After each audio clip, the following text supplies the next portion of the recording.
যে আমাদের ক্যাম্পাসের অনেক সিনিয়র ভাইয়ারা আছেন যারা ভালো করছেন লো সিজিপিএ থাকা সত্ত্বেও বাইরে হায়ার স্টাডিজ করছেন, পিএইচডি করছেন, বেটার পজিশন গেইন করছেন। তো তাদের আলাপ আলোচনা শুনবো। সেই প্রেক্ষিতে আজকে আমাদের মাঝে কথা বলবেন আমাদের অনেক পরিচিত বিজিই অন 4 এর জামিল শুভ ভাইয়া, যিনি জার্মানিতে আছেন। ড্যাড অ্যালুমনি ছিলেন। এখন পিএইচডি করছেন। তো শুরুতে আমি চাইবো যে আমাদের শ্রদ্ধেয় শরীফ হাসান লিমন স্যার আমাদের এই সেশনের উদ্বোধন করবেন। স্যার প্লিজ আসসালামু আলাইকুম স্যার। ওয়ালাইকুম আসসালাম। আমাকে শোনা যাচ্ছে? হ্যাঁ স্যার, ইউ আর অডিবল। জিবু, আমি কি বলবো কথা? হ্যাঁ প্লিজ স্যার, আপনি শুরু করবেন প্লিজ স্যার। আমি প্রথমেই ধন্যবাদ দিচ্ছি যে এরকম একটা চমৎকার একটা আয়োজনের জন্য। থ্যাংক ইউ কারণ স্যার। মোটিভেশনটা আসলে খুব গুরুত্বপূর্ণ। মোস্ট অফ দ্য কেসেস আমরা আজকাল ইউনিভার্সিটি গুলোতে দেখছি ছেলেমেয়েরা হতাশ হচ্ছে তাদের রেজাল্টের কারণে। যদিও এই পার্টিকুলার প্রোগ্রামটা আমি বিশ্বাস করি যে লো সিজিপি পাওয়াকে আসলে প্রমোট করবে না, বরং সেটা থেকে স্যালভেজ প্রোগ্রাম হিসেবে বা স্যালভেজ ওয়েজ গুলোই আসলে দেখানো হবে। অর্থাৎ হায়ার রেজাল্ট করাটাকে অবশ্যই আমরা প্রাধান্য দিব। তবে সিজিপিএ কম হলেও যে হতাশ হওয়ার নয়, সেই বিষয়টাই আজকের মূল প্রণিধানযোগ্য, যেটা সঞ্চালক ইতিমধ্যেই বললেন। আমার বিশ্বাস শুভ আছে, শুভ অনেক বেশি ডিটেল ওইটা বলবে ওখানে। আমি প্রথমে দু একটা কথা বলে নিতে চাই, সেটা হচ্ছে সাম্প্রতিক সময়গুলোতে যে জিনিসটা আমরা দেখছি যে বিশ্ববিদ্যালয়ে যারা পড়তে আসছে সকলেই মেধাবী, এ বিষয়ে কোনো সন্দেহ নেই। কিন্তু পড়াশোনার ধরন, পড়াশোনার পরিবেশ, পারিপার্শ্বিক পরিবেশ সবকিছু মিলিয়ে সবার ক্ষেত্রে যে সব সময়টা ভালো যাবে তা কিন্তু নয়। তো এরই প্রেক্ষিতে যেটা দেখা যায় যে অনেক সময় আমাদের অনেক স্টুডেন্টস যারা আছি, ইভেন আমরাও যখন ছাত্র ছিলাম তখন দেখেছি যে কখনো কখনো কোনো টার্মের রেজাল্টটা খারাপ হয়ে যায় এবং সেটাকে তুলতে গিয়ে আসলে অনেক সময় অনেকে চেষ্টা করে পারে, অনেকে হতাশ হয়ে সেই ধারাবাহিকতাটা রাখতে পারে না। প্রথমেই এই প্রসঙ্গে আমি কয়েকটা কথা বলে নিতে চাই যে বিশ্ববিদ্যালয়ে ইদানিং যে ট্রেন্ড গুলো দেখা যায় এগুলো থেকে একটু বেরিয়ে আসা প্রয়োজন। আমার বিশ্বাস শুভ যদিও খুব ডিটেল এটাতে বলবে, তারপর কিছু কিছু বিষয় আমার জায়গা থেকে আমি বলছি। সেটা হচ্ছে আমি প্রায় স্টুডেন্টদের কাছে একটা কথা শুনি যে নোট লাগবে, সিনিয়রদের নোট। তো এই জায়গাটা আসলে বিশ্ববিদ্যালয়ে কাম্য নয়। বিশ্ববিদ্যালয় উচ্চশিক্ষার জায়গা, যেটা আমি বরাবরই বলি, এবং বিশ্ববিদ্যালয় হচ্ছে বোথ ওয়ে অফ এডুকেশন। অর্থাৎ শুধুমাত্র টিচাররাই যেখানে শেখান তা কিন্তু নয়, শিক্ষার্থীরাও কিন্তু টিচারদেরকে শেখান। তাদের আইডিয়াস গুলো টিচারদেরকে ভাবতে বাধ্য করে যে আরো কি কি ভাবে আসলে এই জিনিসটাকে উপস্থাপন করা যায়। তো যে জিনিসটা বিশেষ করে আমাদের দেশের পার্সপেক্টিভে আমরা প্রায়ই দেখি না। শুভ যেখানটাতে আছে, আমার সৌভাগ্য হচ্ছিল ঠিক ওই একই ইনস্টিটিউটে আমার পড়ে আসার, ট্রেনবেকার স্ট্রাসেতে বোধহয় তোমার ওই ইনস্টিটিউটটা, তাই নাকি? আমি জানি না উর্সুলা এখন আছে কিনা। তো বিষয়গুলো হচ্ছে কি যে এডুকেশনে, ইউনিভার্সিটি এডুকেশনে এই যে নোট নির্ভরতা করবার মানসিকতাটা, এটা থেকে প্রথমত বেরিয়ে আসতে হবে। এই বেরিয়ে আসলে বই পড়া, আর্টিকেলস পড়া, কন্টিনিউয়াসলি কন্টেম্পোরারি রিসার্চ ইস্যুস গুলোর সাথে নিজেকে সম্পর্কিত রাখা, হয়তো সব পাওয়া সম্ভব হবে না, কিন্তু কিছু কিছুটা রাখা উচিত। তাহলে হয় কি, এই যে লব্ধি যে জ্ঞানটা তৈরি হয় সেটা কিন্তু আসলে ভিতর থেকে যায় না। ইউনিভার্সিটি এডুকেশনের মূল বিষয়টা হচ্ছে স্কিল। এই স্কিলটা যদি অ্যাচিভ করা যায়, আসলে সিজিপিএ কি আসলো সেটা ম্যাটার করে না। হ্যাঁ, এটা একটা টিকেটের মতো। কোনো একটা জায়গায় ঢুকতে গেলে একটা টিকেট দরকার হয়। সেটা অনেকটা এই সার্টিফিকেটের সিজিপিএ বা ভালো রেজাল্ট এটা হতে পারে। কিন্তু ইন রিয়েল সেন্সে যদি ক্যারিয়ার বিল্ড আপের কথা বলি, তাহলে কিন্তু আসলে রেজাল্ট মূল ফ্যাক্টর নয়। মূল ফ্যাক্টর হচ্ছে how much actually you know and how much you can deliver. So এটা করতে গেলে কিন্তু অবশ্যই ভিতরে কিছু থাকতে হবে। আর যাদের থাকে তাদেরকে আটকে রাখা যায় না, মানে এই বিষয়ে কোনো সন্দেহ নেই। আর যাদের অনেক ভালো সিজিপিএ আছে কিন্তু ভিতরে কিছু নেই, তারা বড়জোর হয়তো এই গেটটা পার হতে পারে, তারপরে আসলে ডেভেলপমেন্ট গুলো আর হয় না। তো আমি বিশেষ করে যেটা বলবো যে আমাদের যারা শিক্ষার্থী আছেন তাদেরকে যে এই নোট নির্ভরতা থেকে প্রথমত বেরিয়ে আসা। আর সাইকোলজিক্যালি দুটো কথা বলা, একটা ফিক্সড মাইন্ড, একটা গ্রোথ মাইন্ড। ফিক্সড মাইন্ডটা হচ্ছে এরকম যে সে ধরেই নেয় যে আমার যে ক্যাপাসিটি এর সর্বোচ্চ দিয়েই আমি যতটুকু অ্যাচিভ করেছি এর বাইরে আমার অ্যাচিভ করা সম্ভব না। If your brain is thinking like that, then actually you are not going to achieve anything. So মূল জিনিস হচ্ছে কি, প্রথম যেটা বলতে হবে যে কেউ আমার চাইতে যদি ভালো করে, কারণ হচ্ছে যে সে ওই জায়গাটাতে বেশি এফোর্ট দিয়েছে। আমি যদি দেই, আমি তাকে টপকেও যেতে পারি অথবা আমি তার কাছাকাছি যেতে পারি। সো এই যে ডাইনামিজম, এই ডাইনামিজমটা কিন্তু ব্রেইনের মধ্যে থাকা প্রয়োজন। সে জীবনের যে পরিস্থিতিতেই আমরা পড়ি না কেন, সে পড়াশোনায় হোক বা অন্য কোনো কর্মক্ষেত্রে হোক বা চলার পথে হোক, কখনো ফিক্সড মাইন্ড নিয়ে চলাফেরা করা উচিত না যে আমি এইটুকুই আসলে পারি। এই মনে করা থেকে আসলে বেরিয়ে আসাটা আমার মনে হয় সকল শিক্ষার্থীরই প্রয়োজন। শুধু শিক্ষার্থী না, সকল মানুষেরই প্রয়োজন। তারপর তোমাদের ক্ষেত্রে আরো বেশি বলব, যারা ইতিমধ্যে আ খারাপ রেজাল্ট করে ফেলেছো, আমি বলব এই জায়গাগুলোতে একটু নজর দেওয়া। আ যাতে করে তোমরা তোমাদের মধ্যে সে আত্মবিশ্বাসটা খুঁজে পাও। কারণ আমি সবসময় বলি যে জিনিসটা তোমাদের গুরুত্বপূর্ণ সেটা হচ্ছে আত্মবিশ্বাসী হওয়া। কারণ আত্মবিশ্বাসী হতে গেলে তোমার ভিতরে প্রত্যেকটা ডিসিশন মেক করবার পরে সেই ডিসিশনের কারণে যে তুমি অ্যাচিভ করেছো সেই জিনিসটার প্রতি নিজের দীর্ঘস্থায়িত্ব রূপ দেওয়া। এটা যখন পারবে তখন আসলে তোমাকে কেউ আটকে রাখতে পারবে না। সে সিজিপিএ লো হোক আর যাই হোক। It doesn't matter. আর বাইরে বলো, দেশে বলো, সব জায়গাতেই তোমার পারফরম্যান্সটাই আসলে মূল বিষয়। তা আমি কথা বাড়াবো না। এখানে জামিল আছে, ওর ওখানে হয়তো এখন কত জামিল? ৪ ঘন্টা না ৬ ঘন্টা পার্থক্য? স্যার 5 ঘন্টা ডিফারেন্স এখন। হ্যাঁ, ৫ ঘন্টার ডিফারেন্স। স্যার সো আমি জানতাম না যে আপনি ইউনিভার্সিটি অফ ফ্রাইবুর্গে হচ্ছে করছেন। আমি ইনস্টিটিউট অফ ফরেস্ট গ্রোথ এ ছিলাম। ওখানে প্রফেসর হেনরিক স্পিকার ছিল। এখন বোধহয় ইয়ে আছে আ হ্যান্স পিটার।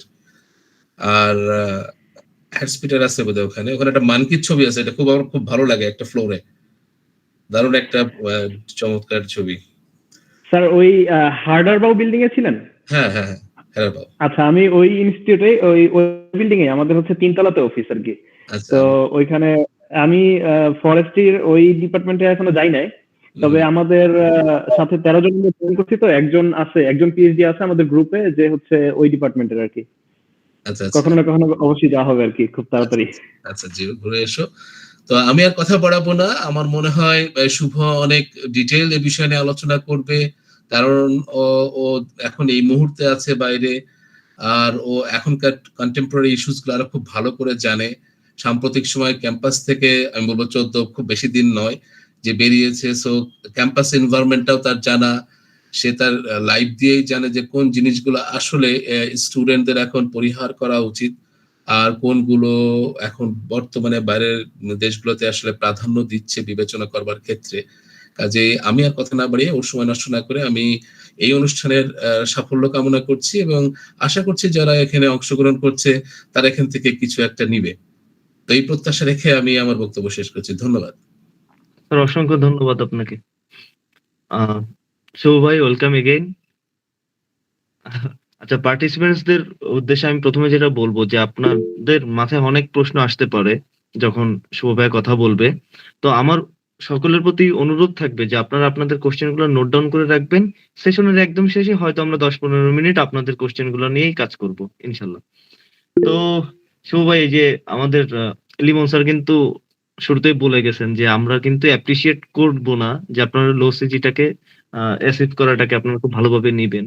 তো আপনার সাথেও আমার এর আগেও ডিসকাশন হয়েছে এবং আপনি নিজেও স্ট্রিক্টলি বলছেন যে আমরা কোনোভাবেই এই যে লো সিজি গেইন করাটাকে অ্যাপ্রিশিয়েট করি না বা করব না। তো ভাই এই উদ্দেশ্যে যদি আপনি আপনার মতো করে একটু আমাদের বলতেন, আমাদের পার্টিসিপেন্টস দের উদ্দেশ্যে। আমি একটু হ্যাঁ, আমি ভিডিওটা অফ করতে পারি? হ্যাঁ, আমি শুনবো, আমি ঠিক আছে। শুনতে থাকবো। স্যার আপনার ইচ্ছা। ওকে, থ্যাংক ইউ। ঠিক আছে। আচ্ছা, জীবু, আমার আমার ফ্রেন্ড কয়েকজন আছে দেখলাম। মোস্টলি আমি হচ্ছে ধরে নিতেছি যে হচ্ছে আমি তোর সাথে কথা বলতেছি। তুমি করে সম্বোধন করি। হ্যাঁ? এটা বেটার হবে আরকি। তো আম যেটা আমার কাছে মনে হইছে সেটা হচ্ছে যে আ সিজিপিএ একটা জিনিস মিন করে যে কেউ পড়াশোনা করছে বা একটা লেভেল পার করছে বা কিভাবে পার করছে, এইটা তার একটা ফার্স্ট ইমপ্রেশন যে আমার সিজিপিএ ভালো, দ্যাট মিনস আমি কিছু পড়াশোনা করছি। এখন কোন ইনস্টিটিউটে পড়ছি, কিভাবে পড়ছি, এটা কোনো ব্যাপার না। যখন বাইরে অ্যাপ্লাই করে তখন প্রথম হচ্ছে যে ইমপ্রেশনটা তৈরি করে সেটা হচ্ছে সিজিপিএ। তো আমি যখন ইউনিভার্সিটিতে ভর্তি হয়েছি আমি দুই ভাবেই শুনতাম যে সিজিপিএ ডাজন্ট ম্যাটার, আবার কেউ কেউ বলতো ডাজ ম্যাটার। ঠিক আছে, আমি বলবো অবশ্যই ম্যাটার করে। কারণ এগুলো হচ্ছে বিভিন্ন উইন্ডোর মতো, যে অনেকগুলো দরজা আছে আমার জন্য, অনেকগুলো জানালা আছে, একটা একটা করে বন্ধ হয়ে যায়। যে জায়গাতে ক্রাইটেরিয়া 3.75, সেখানে তো 3.5 দিয়ে অ্যাপ্লাই করা যাবে না, এটাই নর্মাল না? তো তার মানে কি আমি অপরচুনিটিস পাচ্ছি না। তো যত কম সিজিপিএ হবে আমার অপরচুনিটিস তত কমে যাবে। সো আমি চাই না যে, হ্যাঁ এটা ওভারকাম করা যায়, যেটা নিয়ে আমরা আলাপ আলোচনা করবো হয়তো, কিন্তু কেউ যেন এতে অনুপ্রাণিত না হয় যে হচ্ছে, বিশেষ করে ফার্স্ট ইয়ার সেকেন্ড ইয়ার যার এখনো থার্ড ইয়ার, যার সম্ভব যে সে সিজিপিএ হচ্ছে তার ভালো করা সম্ভব, তার সে যেন ওই জায়গা থেকে কোনোভাবে অনুপ্রাণিত না হয়, যে সেশনটা যেন মিসগাইড না করে যে সিজিপিএ খারাপ হইলেও তো অনেক কিছু করে ফেলা সম্ভব। ব্যাপারটা এরকম না, সবাই ওভারকাম করতে পারে না, কিন্তু ওভারকাম করার অনেক উপায় আছে, অনেকে করতে পারে।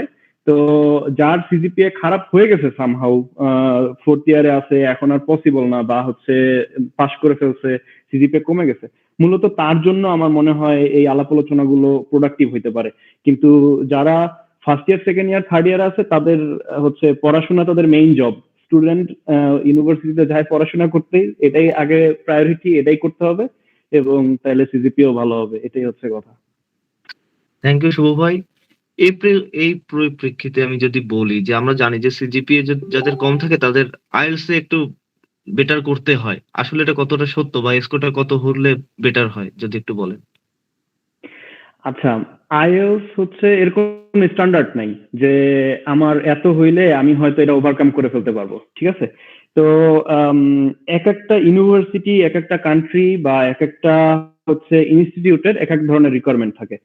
নর্মালি যদি জার্মানির আমি স্ট্যান্ডার্ড হিসাবে ধরে বলি, জার্মানিতে 6.5 পাইলেই মোটামুটি মানে কি বলে এভারেজ, ব্যান্ডেজ স্কোর 6.5 হলে মোটামুটি সেফ জোনে থাকা যায়। যত ভালো স্কোর থাকে তত ভালো হচ্ছে গিয়ে ইনস্টিটিউট হান্টিং করা যায় আর কি। কিন্তু 6.5 এর নিচে হইলে বেশিরভাগ সময় দেখা যায় যে আর হয় পসিবল হয় না, অনেক সময় মিডিয়াম অফ ইনস্ট্রাকশন দেওয়া হয়, কিন্তু ভিসা ইন্টারভিউ এর সময় আবার হচ্ছে ওরা দেখে যে 6 আছে কিনা। তো 6.5 হচ্ছে গিয়ে মোটামুটি বেস লাইন আর কি, এর নিচে গেলে মোটামুটি জার্মানিতে রিস্কি হয়ে যায়। এখন কথা হচ্ছে যার সিজিপিএ কম, তার তো কোনো একটা কিছু দেখাইতে হবে যে আমি এই জিনিসটা করছি এই টাইমটাতে, বা হচ্ছে আমার এই জিনিসটা ভালো আছে প্রোফাইলে। হ্যাঁ, কারণ সিজিপিএ একটা এলিমেন্ট মাত্র প্রোফাইলের। হ্যাঁ, আইএলস তো একটা এলিমেন্ট মাত্র। আইএলস আমি 8 পাওয়া গেলে যে হচ্ছে আমার সিজিপিএ কম বা অন্যান্য কিছু মিলায়া আমি আইএলস 8 পাওয়া গেছি তার মানে আমার অনেক কিছু হয়ে যাবে, ব্যাপারটা এরকম না। ব্যাপারটা হচ্ছে সবকিছুকে সিঙ্ক করতে হবে। ঠিক আছে, তো সেই ক্ষেত্রে 6.5 মিনিমাম স্কোর, যত ভালো হয় তত ভালো ইনস্টিটিউট বা তত হচ্ছে ওই যে উইন্ডো আবার। হ্যাঁ, যেখানে ক্রাইটেরিয়া আছে যে আচ্ছা 7 না হলে সেখানে অ্যাপ্লিকেশনই করা যাবে না, তো সেখানে তো অ্যাপ্লিকেশন করার কোনো উপায় নেই।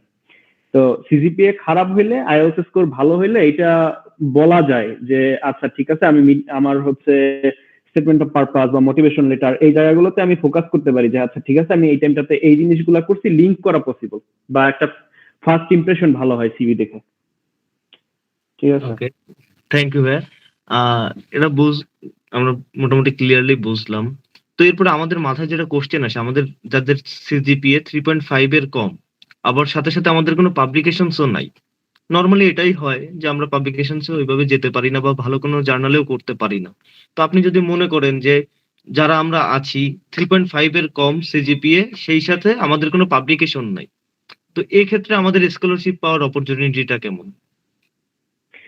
আচ্ছা, পাবলিকেশন নর্মালি পিএইচডি লেভেলে আসার পরে প্রফেসররা মনে করে যে আচ্ছা ঠিক আছে, মাস্টার্স এর স্টুডেন্টের একটা পাবলিকেশন থাকতে পারে, কিন্তু আমার সাথে আমরা 13 জন পিএইচডি তে একসাথে জয়েন করছি।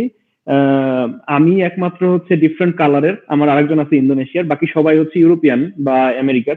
তো দেখা গেছে কারোই কোনো পাবলিকেশন নাই, বরঞ্চ আমার আছে। হ্যাঁ, এরকম একটা ব্যাপার।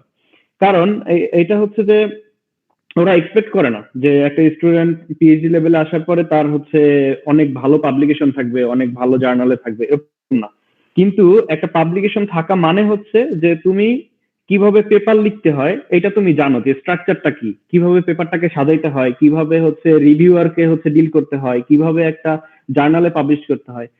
তারপরে জার্নালেরও অনেক ক্রাইটেরিয়া আছে, যে এই জার্নাল হচ্ছে প্রিডেটরি জার্নাল, এটা হচ্ছে প্রিপ্রিন্ট জার্নাল, এইটা হচ্ছে স্কুপা ভালো, বা বিভিন্ন জায়গাতে ইন্ডেক্সড এই জার্নাল গুলো। তো এই জিনিসগুলো জানতে একটা সময় লাগে।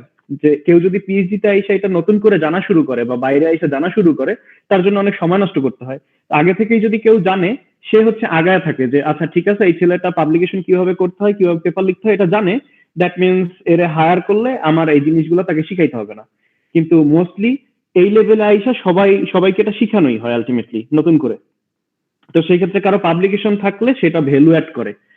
যদি পাবলিকেশন করা যায়, স্যাররা অনেক সময় হচ্ছে বিভিন্ন কাজ করে, তার সাথে স্টুডেন্টরা হচ্ছে ট্যাগ হয়ে সেখানে পাবলিকেশন হইতে পারে, সিনিয়রদের সাথে কোলাবোরেট করে কাজ করা সম্ভব, নিজে থেকেও উদ্যোগ নিয়ে করা সম্ভব। এগুলো যদি করা যায় সেক্ষেত্রে এইটা প্রোফাইলে অনেক ভ্যালু অ্যাড করে। এদিকে ফোকাস করা যেতে পারে যদি সিজিপিএ কারো খারাপ হয়ে যায়। কিন্তু এর পিছনে অনেক টাইম নষ্ট করে সিজিপিএ খারাপ করে ফেললে খুব সমস্যা। ঠিক আছে। ওকে ভাইয়া, তাহলে আমরা এখন ভাই একটু সিজিপি এর বাইরে আসি। আমরা একটু যদি ভার্সিটি খোঁজার বিষয়ে কথা বলি, ধরেন আপনি পছন্দের ভার্সিটি গুলা স্কলারশিপ সহ কিভাবে খুঁজে পেতে পারি, আমাদের করণীয়টা কেমন হতে পারে, এই বিষয়ে একটু গাইড দিবেন। আচ্ছা, এইটাও কান্ট্রি স্পেসিফিক, ঠিক আছে। যে আম, আচ্ছা, এটা হচ্ছে কান্ট্রি স্পেসিফিক। যদি কেউ ইউএসএ টার্গেট করে, তার জন্য এক ধরনের মানে স্কলারশিপ ওই জায়গাতে এক ধরনের কাজ করে, জার্মানিতে এক ধরনের কাজ করে। ফর এক্সাম্পল, জার্মানিতে সবচেয়ে প্রেস্টিজিয়াস স্কলারশিপ হচ্ছে ডিএডি, আর হচ্ছে যদি পুরো ইউরোপিয়ান ইউনিয়ন চিন্তা করে তাহলে ইরাসমাস মুন্ডাস, ঠিক আছে। তো এই স্কলারশিপ গুলো পাওয়ার জন্য কিছু ক্রাইটেরিয়া ফুলফিল করতে হয়, যেমন এক একটার এক এক রকম ক্রাইটেরিয়া। যেমন ডিএডি তে একটা স্পেশাল জিনিস আছে যেটা ছাড়া ডিএডি তে অ্যাপ্লাই করা যায় না, সেটা হচ্ছে 2 বছরের জব এক্সপিরিয়েন্স। ঠিক আছে, কারো যদি ব্যাচেলর শেষ করার পরে 2 বছর এক্সপিরিয়েন্স না হয়, সে স্ট্রিক্টলি ডিএডি তে অ্যাপ্লাই করতে পারবে না। ঠিক আছে, তো এইটা একটা ক্রাইটেরিয়া, এটা ফুলফিল না করতে পারলে ডিএডি তে অ্যাপ্লিকেশন হবে না। কিন্তু এর অল্টারনেটিভ অনেক স্কলারশিপ আছে, যেমন ইরাসমাস মুন্ডুস আছে। কিন্তু অনেকের ক্ষেত্রে ইরাসমাস মুন্ডুস হচ্ছে তারা টার্গেট করে না, ইরাসমাস মুন্ডুস ভালো দেয়, ফান্ডিং দেয়, কিন্তু অনেকে টার্গেট করে না এই জন্য যে অনেকগুলো কান্ট্রি সুইচ করতে হয়, মিনিমাম 2টা বা 3টা কান্ট্রি সুইচ করতে হয়। তো এই সময় অনেকে দেখা গেছে যে কারো বাইন্ডিংস থাকে যে সে ফ্যামিলি নিয়ে আসবে, তো সেক্ষেত্রে সে যদি অনেকগুলো কান্ট্রি সুইচ করে, তো তার পক্ষে এখানে সার্ভাইভ করা খুব কঠিন হয়ে যেতে পারে। তো এই জন্য অনেকে এটা পছন্দ করে না। তো এইরকম এক একটা জিনিসের এক একটা ক্রাইটেরিয়া থাকে, যে সেইটা ফুলফিল করতে হবে। তোমার ফিলিং থেকে চিন্তা করতে হবে, আচ্ছা ঠিক আছে, এটা আমি নিলে আমার কতটা লাভ, কতটা লাভ নাই, এগুলো হচ্ছে চিন্তা করে তখন এই স্কলারশিপ গুলোতে অ্যাপ্লাই করা যায়। কিন্তু এগুলা অ্যাপ্লিকেশন করার ওয়ে হচ্ছে মেইনলি 2টা। কোনো কোনো কান্ট্রির স্কলারশিপ গুলো ডিরেক্ট মিনিস্ট্রি হয়ে আসে, যে ডিরেক্ট হচ্ছে পাবলিকলি ওপেন সার্কুলার হয়, কিন্তু মাঝে মাঝে পত্রিকায় পাওয়া যায় যে হচ্ছে এই স্কলারশিপ পাওয়া যাচ্ছে, সাউথ কোরিয়াতে এই স্কলারশিপ দিচ্ছে, বা এই কান্ট্রিতে এই স্কলারশিপ দিচ্ছে। আর কিছু কিছু জায়গাতে ডিরেক্ট হচ্ছে ইউনিভার্সিটিতে অ্যাপ্লিকেশন করতে হয়। আর আমেরিকার ক্ষেত্রে যেটা হয়েছে যে প্রফেসর ফান্ডিংটা বেশি চলে, যেটা জার্মানিতে নাই। জার্মানিতে প্রফেসরের ফান্ডিং খুব কম, তো ডিরেক্ট ইনস্টিটিউটে জয়েন করতে হয়। কিন্তু ইউএসএ যেটা হয় যে ডিরেক্ট প্রফেসরকে লেখা যায় যে তুমি যে কাজ করো, আমি এই কাজ করি, বা আমার এক্সপিরিয়েন্স আছে, আমি পছন্দ করি, তোমার ল্যাবে কি জায়গা আছে কিনা, বা তোমার ফান্ডিং আছে কিনা, তুমি একজন স্টুডেন্ট হোস্ট করতে পারো কিনা। দেন সে রেসপন্স করলে তারপরে কিভাবে অ্যাপ্লিকেশন করতে হয়, প্রত্যেকটা ইউনিভার্সিটি আলাদা আলাদা ওয়ে আছে, সেভাবে অ্যাপ্লিকেশন করে স্কলারশিপ হান্ট করতে হয় আর কি। ঠিক আছে। থ্যাংক ইউ ভাই। এখন আমরা কিছু বাউন্ডিংস নিয়ে কথা বললাম।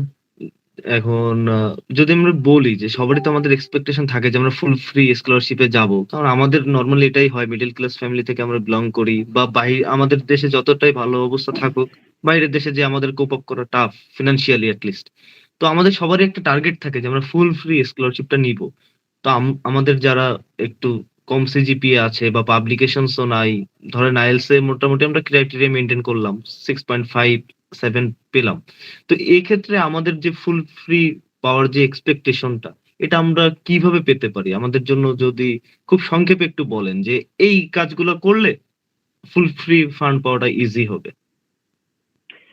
আচ্ছা, অনেক কিছু আছে যে উম, তোমার একটা অ্যাপ্লিকেশন প্রসেসের মধ্যে একটা ইউনিভার্সিটি বহুত কিছু চায় যে এই জিনিসগুলো একসাথে হচ্ছে সেন্ড করতে হয়। তো যদি ধরো ইউএস এর কথা চিন্তা করো, সেই ক্ষেত্রে তোমার প্রফেসরকে ইমেইল করতে হবে। তো ইমেইলের ভিতরে তুমি তোমার সিভি বা মোটিভেশন লেটার সাথে একটা কভার লেটার অ্যাড করে তুমি তাকে সেন্ড করবা। তার মানে একটা প্রফেসর তোমার ইমেইলটা ওপেন করবে, তুমি কি সাবজেক্ট দিচ্ছ, কি কাভার লেটারে ইমেইলটা লিখতেছো, এই ইমেইলটা হচ্ছে ফার্স্ট ইমপ্রেশন। সে প্রথমে মেইলটা পড়বে, ঠিক আছে? এখন কথা হচ্ছে যে আম, তুমি এই ইমেইলের কাভার লেটারটা কিভাবে লিখতেছো, মানে তোমার ভাষা কতটা হচ্ছে অ্যাট্রাক্ট করে, তুমি অ্যাপ্রোচ করাটা জানো কিনা, প্রফেসর কোনো কিছুতে মাইন্ড করে কিনা। অনেকে মনে করে যে খুব ফেন্সি বা ভালো ভালো ওয়ার্ড ইংলিশ লিখলেই মনে হয় হচ্ছে প্রফেসর মনে করবে যে আমি অনেক কিছু জানি বা অনেক ইংলিশ জানি, ব্যাপারটা এরকম না। প্রফেসরেরও বুঝতে হবে, ঠিক আছে? তো সে হচ্ছে তোমার ইমেইলটা পড়েই যেন তার মনে হয় যে আচ্ছা ঠিক আছে, এর সিভিতে কি আছে এবার একটু গিয়ে দেখি, ঠিক আছে? তার মানে এটা একটা ক্রাইটেরিয়া। সিভি ইমেইলটা কিভাবে ইউজ করে, এই ক্ষেত্রে আমার একটা উপকার হয়েছে। সেটা হচ্ছে আমি 3.5 বছর সিআর ছিলাম। তো সিআর থাকার কারণে ইউনিভার্সিটিতে হচ্ছে টিচারদের সাথে আমার প্রচুর পরিমাণ মেইল ট্রান্সফার করতে হইতো। তো আমি প্রতিদিন অন্তত 2-3 বার করে আমার ইমেইল চেক করতাম। এই ইমেইল চেক করা একটা গুড হ্যাবিট, ঠিক আছে? ইমেইলটা ব্যবহার করা শিখতে হবে, ইমেইলে সুন্দর একটা সিগনেচার অ্যাড করার হচ্ছে কিভাবে করা যায় সেটা শিখতে হবে। তো এই ইমেইলের কাভার লেটার লেখাটা হচ্ছে ফার্স্ট থিং আমার যেটা মনে হয়। এবং সেকেন্ডলি হচ্ছে স্টেটমেন্ট অফ পারপাস বা মোটিভেশন লেটার, বা হচ্ছে কোনো স্কলারশিপের জন্য যদি সেইখানে এই রিসার্চ প্রপোজাল দিতে হয়, তাহলে এই জিনিসগুলো একদিন 2 দিনের মধ্যে সুন্দর হচ্ছে স্ট্রাকচার বানানো পসিবল না, ঠিক আছে?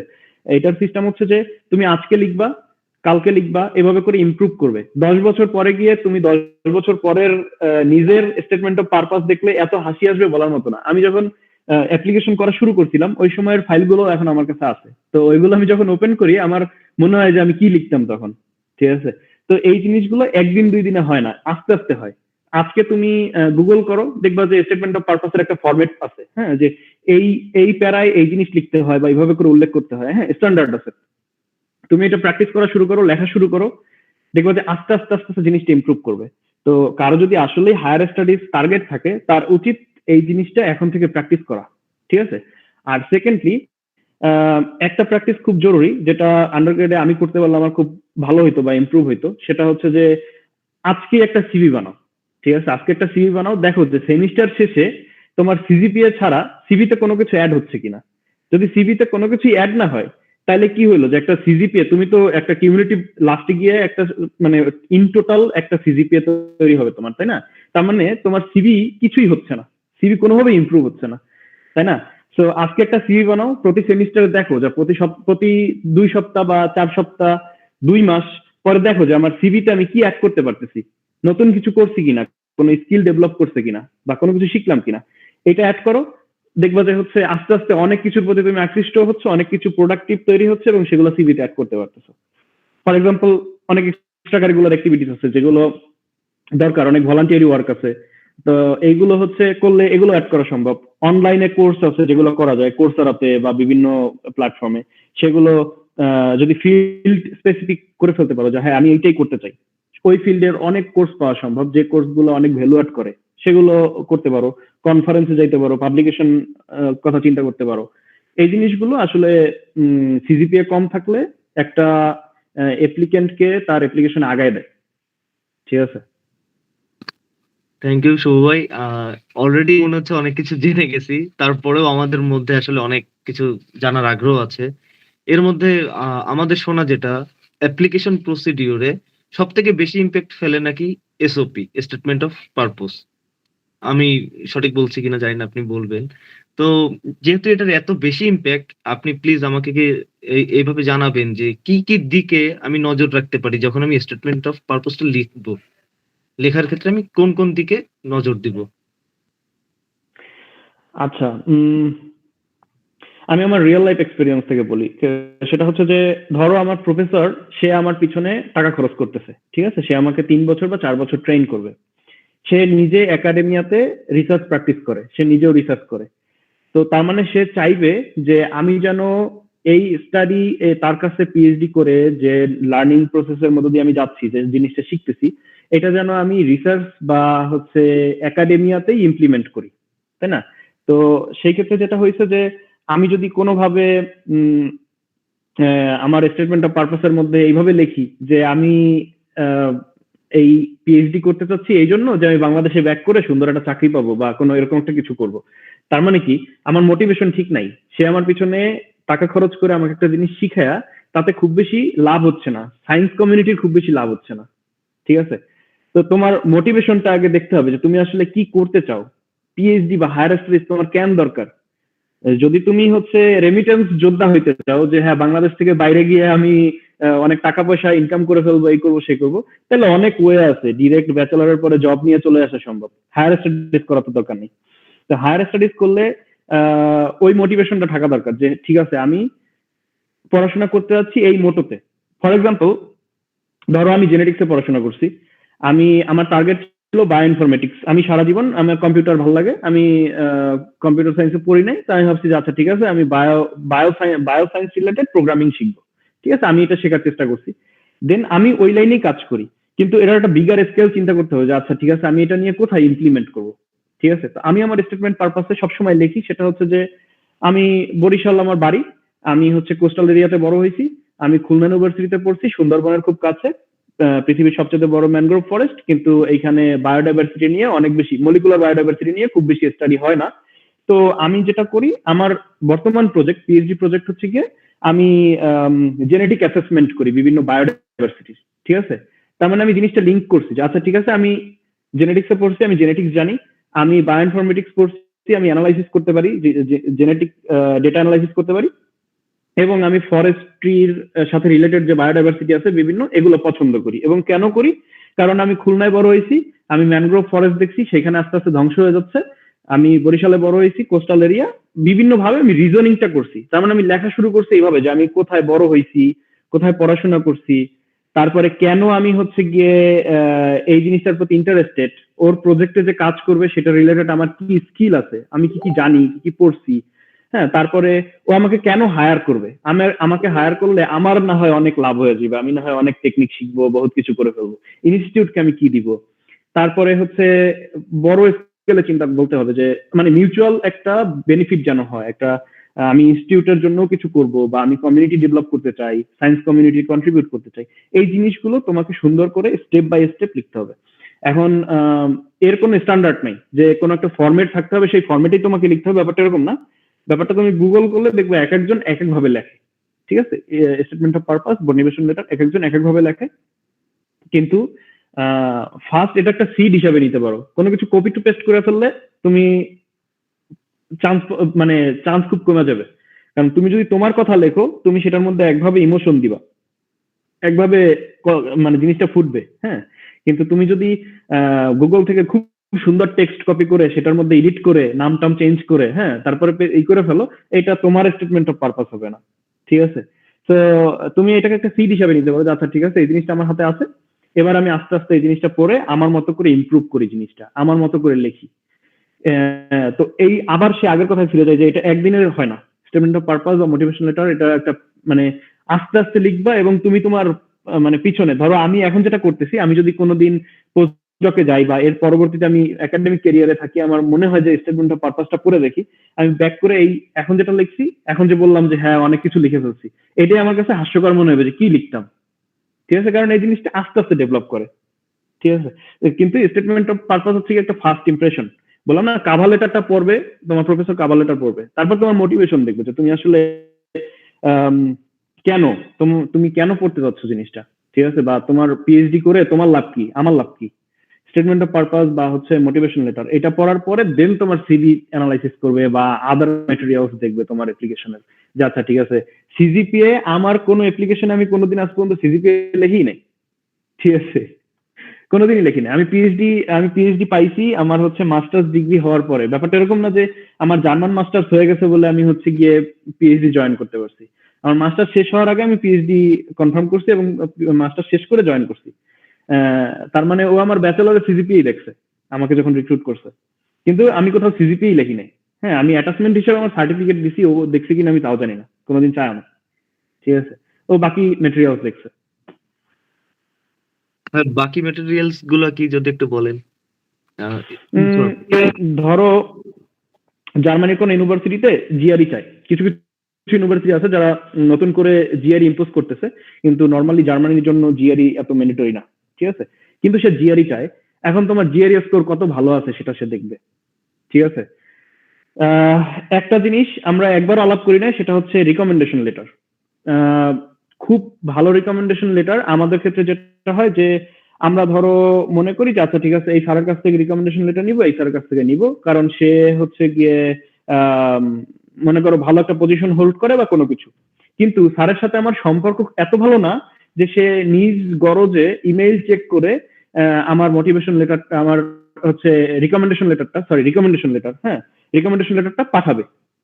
ধরো কিছু কিছু ইউনিভার্সিটির সিস্টেম থাকে যে টিচারকে যে তুমি তার ইনফরমেশন দিবা যে এ আমার হচ্ছে রেফারি, এর কাছ থেকে আমি রিকমেন্ডেশন লেটার নিব, তুমি তার শুধু ইনফরমেশন দিবা, তুমি কোনো রিকমেন্ডেশন লেটার সাবমিট করবা না সাথে। তো এই ইনফরমেশনে তারা হচ্ছে ইমেইল করবে যে স্যার আপনার এই স্টুডেন্টের বা হচ্ছে মিস্টার এই আপনার এই স্টুডেন্টের হচ্ছে একটা অ্যাপ্লিকেশন আসছে আমার কাছে, এর আপনি হচ্ছে রিকমেন্ড করেন কিনা। ঠিক আছে, তো স্যারের হচ্ছে গিয়ে এই রিকমেন্ডেশনটা লেখা, তোমার ব্যাপারে সুন্দর সুন্দর কথা লেখা, তার নিজ দায়িত্বে ওইটা গিয়ে পোর্টালে জমা দিতে হবে অথবা ইমেইলে ব্যাক করতে হবে। ঠিক আছে, স্যারের নিজের করতে হবে। এখন তোমার সাথে যদি স্যারের আন্তরিক সম্পর্ক না থাকে বা তুমি যদি স্যারের সাথে ক্লোজ না হও বা হচ্ছে স্যার অনেক কারণে ব্যস্ত থাকতে পারে, তুমি যদি রং জায়গাতে নক করো, তাইলে যেটা হবে যে তোমার এই অ্যাপ্লিকেশন প্রসেসটা ডিলে হয়ে যাবে। যে আমার 5 তারিখে লাস্ট ডেট, 6 তারিখে স্যার হচ্ছে ইমেল চেক করছে, ঠিক আছে, তাহলে তো হলো না, জিনিসটা হচ্ছে ঠিক টাইমে সাবমিট হবে না। তার মানে তুমি রিকমেন্ডেশন লেটার কার কাছ থেকে নিবা সেটা আগে ঠিক করতে হবে। সে হচ্ছে তোমাকে, তুমি যদি তার কোর্সে দেখা গেছে 2 পয়েন্ট সামথিং পাইছো, ঠিক আছে, এখন স্যার তোমারে ভালো কিভাবে লিখবে, তার কোর্সেই তুমি ভালো করো নাই। তার মানে এমন কোন স্যারের কাছ থেকে নিতে হবে যার সাথে, যার কোর্সে তুমি অনেক ভালো করছো, যে তোমাকে ভালোভাবে, তার একটা ভালো ইমপ্রেশন আছে তোমার প্রতি, যে আচ্ছা ঠিক আছে এ পড়াশোনা করলে, কারণ তুমি পড়াশোনা করতে যাচ্ছ, রিসার্চ করতে যাচ্ছ, পড়াশোনা করলে ভালো কিছু করতে পারবে, সে তোমার ব্যাপারে ভালো লিখবে। কারণ আমার ক্ষেত্রে যেটা হয়েছে যে আমাদের টিচাররা বেশিরভাগই ভালো, তারা চায় আমরা ভালো জায়গাতে যাই, তারা ভালো রিকমেন্ডেশন লেটার দিয়ে দেয়, কিন্তু অনেক সময় লেট করে ফেললে অনেক অ্যাপ্লিকেশন, আমার পরিচিত অনেক লোকজন হয়েছে যারা লেট করে ড্রপ করার কারণে তার হচ্ছে অ্যাপ্লিকেশন প্রসেস কাজ করে না ঠিকভাবে। তারপরে অনেক জায়গাতে রিসার্চ প্রপোজাল চায়, ঠিক আছে, এটা আরো অনেক ইম্পর্টেন্ট একটা ফ্যাক্ট। কিন্তু মনে রাখতে হবে যে ব্যাচেলর স্টুডেন্ট রিসার্চ প্রপোজাল লেখা মিলিয়ন মিলিয়ন ইউরোর হচ্ছে গিয়ে প্রজেক্ট নিয়ে নিবে, ব্যাপারটা এরকম না। তারা তোমার কাছ থেকে এতটুকু চায় যে তুমি একটা প্রজেক্টে স্ট্রাকচার কিভাবে করতে হয় এটা জানো, কিভাবে একটা প্রজেক্টের জন্য অ্যাপ্লিকেশন করতে হয় এটা জানো, প্রপোজাল দিতে হয় কিভাবে সেটা জানো, টাইমলাইন কিভাবে ঠিক করতে হয়, ঠিক টাইমে করতে পারবা কিনা, মেথোডোলজি কি দরকার সেটা ডেভেলপ করে কিভাবে সেটা তুমি জানো, জাস্ট এতটুকুই। ঠিক আছে, কিন্তু এটাও প্র্যাকটিসের ব্যাপার, বিভিন্ন ফরম্যাট আছে সেগুলো দেখে শিখতে হয় আর কি।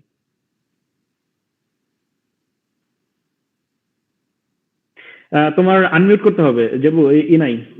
সরি। হ্যাঁ ওকে ভাই, তো আমরা জানলাম যে আমাদের প্রসেসটা কিভাবে হওয়া দরকার, আমাদের কি কি করা দরকার।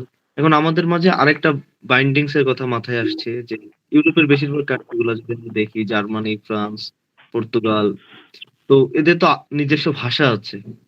ওই দেশে যে আমাদের সার্ভাইভ করাটার ক্ষেত্রে বা জব সেক্টরে যাওয়ার যদি চিন্তা থাকে, সেক্ষেত্রে আমাদের ভাষা জানাটা কতটা জরুরি, বা এরকম যদি কোনো কান্ট্রি লিস্ট থাকে কিনা যে এই দেশগুলোতে যেতে গেলে তোমাকে অবশ্যই সে দেশের ভাষা জানতে হবে, বা এরকম কোনো ক্রাইটেরিয়া আছে কিনা?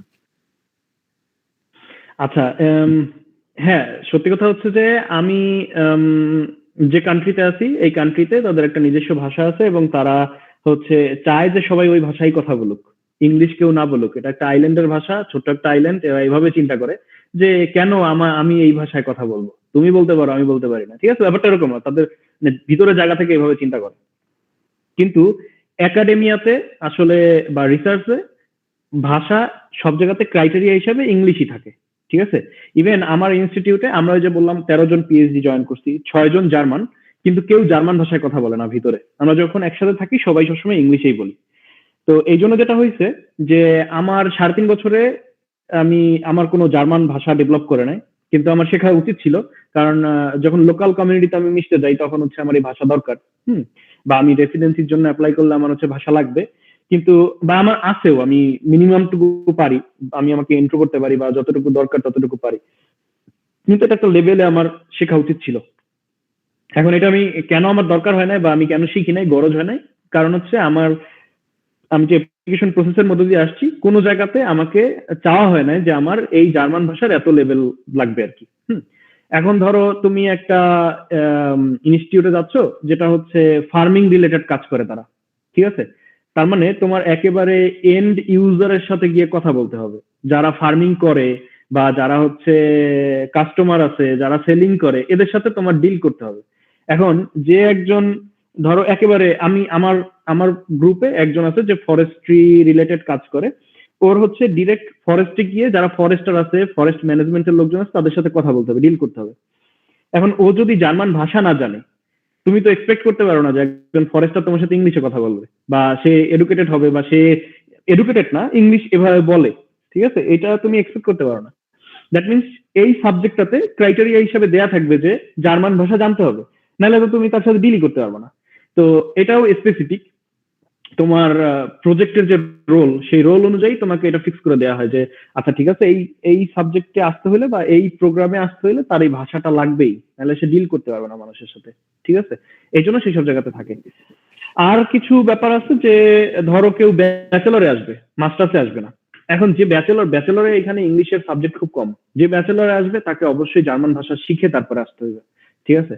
এখন ইউরোপের বেশিরভাগ কান্ট্রিতেই তাদের একটা নিজস্ব ভাষা আছে, তারা প্রিফার করে যে তুমি তাদের ভাষা জানো। এখন তুমি যদি আলটিমেটলি জেনেই থাকো, ইউনিভার্সিটিতে ল্যাঙ্গুয়েজ ইনস্টিটিউট আছে বা বাইরে থেকে শেখা যায়, কেউ যদি জেনেই থাকে এবং তার একটা সার্টিফিকেট থাকে যে আমার এই লেভেলের আমি জার্মান জানি, এটা তোমার প্রোফাইল একটা ডকুমেন্ট, একটা ভ্যালু অ্যাড করবে, খুব স্বাভাবিক, তাই না? সে চিন্তা করবে আচ্ছা ঠিক আছে, আমি এই ছেলে আমার ল্যাবে আসলে আমি তার সাথে আমার মাতৃভাষায় কথা বলতে পারতেছি, এটা তার জন্য অনেক পজিটিভ, বুঝো না? প্রফেসর তখন এটা পজিটিভলি দেখবে আর কি। তো ব্যাপারটা এরকম। তবে বেশিরভাগ ক্ষেত্রে হায়ার স্টাডিজে ইউরোপে অনেকে বলে যে ল্যাঙ্গুয়েজ লাগবেই বা এই সেই, মিনিমাম ক্রাইটেরিয়া হিসেবে আমি কোথাও দেখি না যে যারা আসলে ফান্ডিং নিয়ে আসে বা হচ্ছে funded PhD programme, masters programme, সেগুলোতে জার্মান ল্যাঙ্গুয়েজ এত ক্রাইটেরিয়া হিসেবে থাকে। থ্যাংক ইউ ভাইয়া। এক্ষেত্রে আমি বলি ভাইয়া, আমাদের হচ্ছে কি এটাতে একটা প্রসেস, যেতে হয়, টাইমের ব্যাপার আছে, একটা হেসেলেরও ব্যাপার আছে, সবাই আসলে নিয়ে পারে না।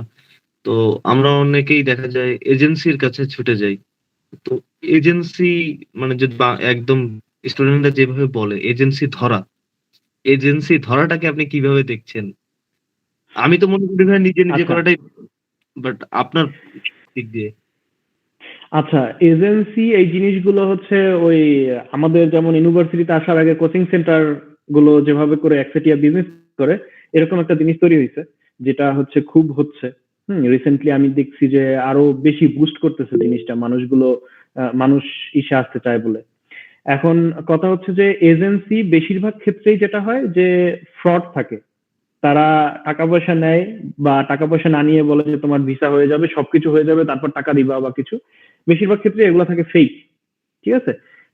আমি আমার কমিউনিটির, টু বি অনেস্ট, আমার মনে হয় পরিচিত দুই একজনও নাই, মানে 99% মানুষই নিজের অ্যাপ্লিকেশন নিজে করে তারপরে আসছে। আমি কাউকে দেখি না যে এজেন্সি দিয়ে আসছে। তার মানে অনেকে চেষ্টা করে, তারা হয় স্ক্যাম হয়, অথবা হচ্ছে গিয়ে তারা পরবর্তীতে বলে না যে সে এজেন্সি দিয়ে আসছে, কারণ সে আসার পরে বুঝতে পারে যে আমি যে কাজটা করছি এটা আমি নিজেই করতে পারতাম, 2-3 লাখ টাকা দিয়ে আমি এজেন্সি দিয়ে জিনিসটা করাইছি।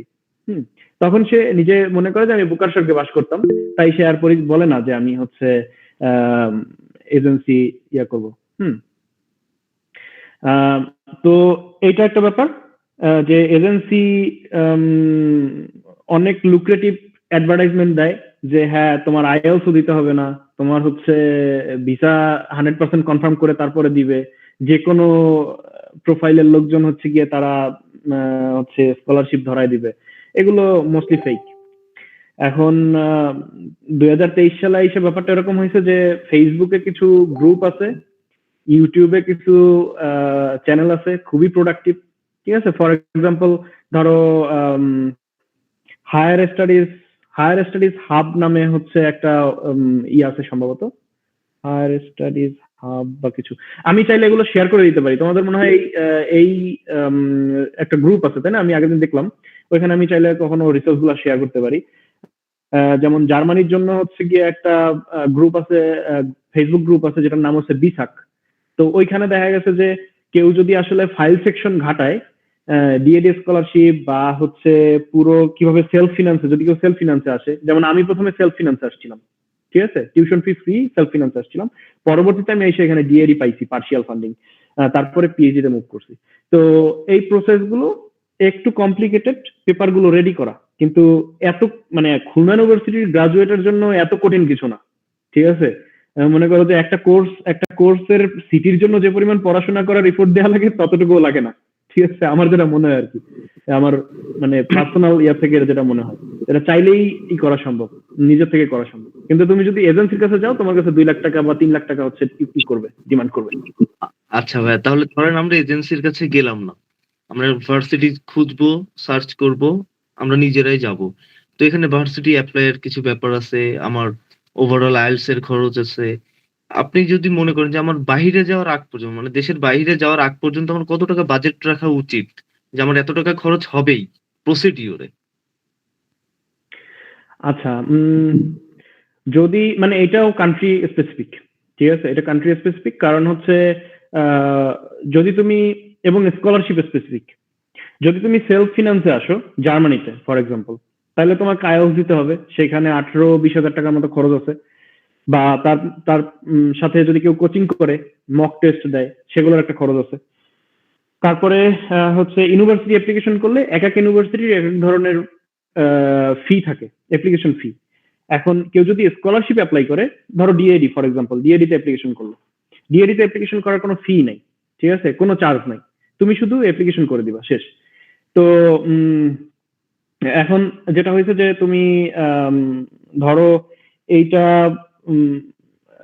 সেলফ ফিনান্সে আসতেছো, সেই ক্ষেত্রে তোমার একটা থার্ড পার্টির থ্রুতে অ্যাপ্লিকেশন করতে হয়। তো ওইটাকে বলে ইউনি অ্যাসিস্ট জার্মানিতে। ইউনি অ্যাসিস্টে প্রথম অ্যাপ্লিকেশনে 70 ইউরো নেয় সম্ভবত, পরের অ্যাপ্লিকেশন গুলোতে 30 ইউরো করে নেয়।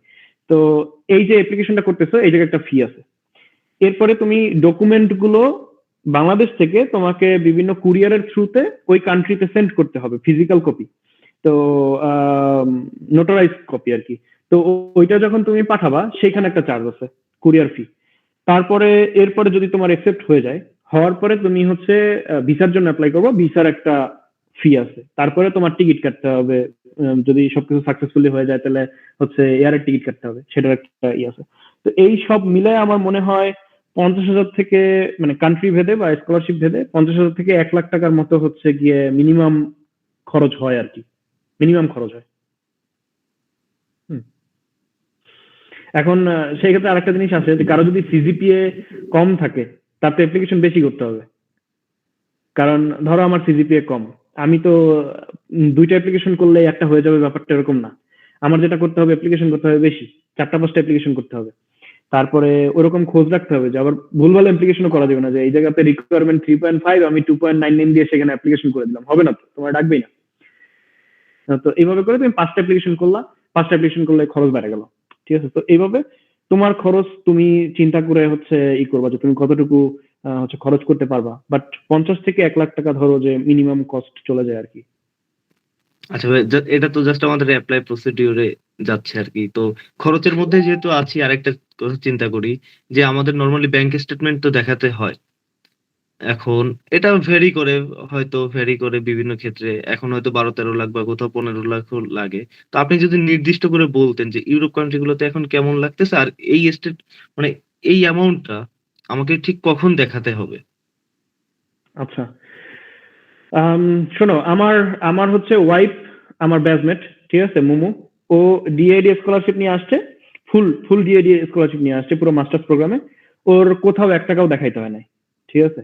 তো মানে ইভেন স্কলারশিপ যাদের থাকে, এখন জার্মানির এম্বাসিতে হচ্ছে 1 বছরের একটা গ্যাপ টাইম আছে, যে তুমি ডেট নিলে 1 বছর পরে তুমি হচ্ছে ইন্টারভিউর ডেট পাবা। ও অ্যাপ্লিকেশন করছে, ডেট নিছে, 15 দিনের মধ্যে ওর ভিসা ইন্টারভিউর জন্য কল করছে, চলে আসছে। ঠিক আছে, মানে এত ফাস্ট হয়ে যায় ব্যাপারটা। তো তোমার যদি স্কলারশিপ থাকে, তোমার এগুলো নিয়ে চিন্তা করার কিছু নাই। ঠিক আছে, এগুলো ম্যানেজ হয়ে যাবে। এগুলো হয় প্রফেসর ম্যানেজ করে দিবে, বা যে স্কলারশিপ থাকবে সেখান থেকে ম্যানেজ হবে। যদি কেউ সেলফ ফিনান্সে আসে, এগুলো কান্ট্রি স্পেসিফিক। ঠিক আছে, যদি কেউ সেলফ ফিনান্সে আসে, ধরো আমি আসছি, এখন আমাকে হচ্ছে ব্যাংক স্টেটমেন্ট দেখাইতে হয়েছে এরকম যে আমি এইখানে আইসা চুরি টুরি করে থাকবো না। হ্যাঁ, আমার কাছে আমার আগামী 1 বছর চলার টাকা আছে। হ্যাঁ, প্রতি মাসের যে একটা মিনিমাম খরচ থাকে একজন স্টুডেন্টের, সেটা আমার কাছে আছে। এইটা আমাকে একটা অ্যাকাউন্টে ব্লক করে আসতে হয়, এটাকে বলে ব্লক অ্যাকাউন্ট। ঠিক আছে, এই ব্লক অ্যাকাউন্টের টাকাটা প্রতি মাসে মাসে ব্যাক দেয়।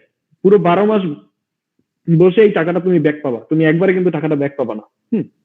এইটা এক ধরনের স্টেটমেন্ট, টাকা পুরোপুরি ডিপোজিট করে রাখা একটা জায়গাতে। আর ধরো ফিনল্যান্ডে আসবে কেউ, ঠিক আছে, ফিনল্যান্ডের জন্য একটা অ্যামাউন্ট আছে। আচ্ছা, জার্মানিতে যেটা হয়েছে, আমি যখন আসছিলাম তখন 8.5 লাখ টাকার মতো ছিল, এখন এটা 11.5 লাখ টাকার মতো হয়েছে।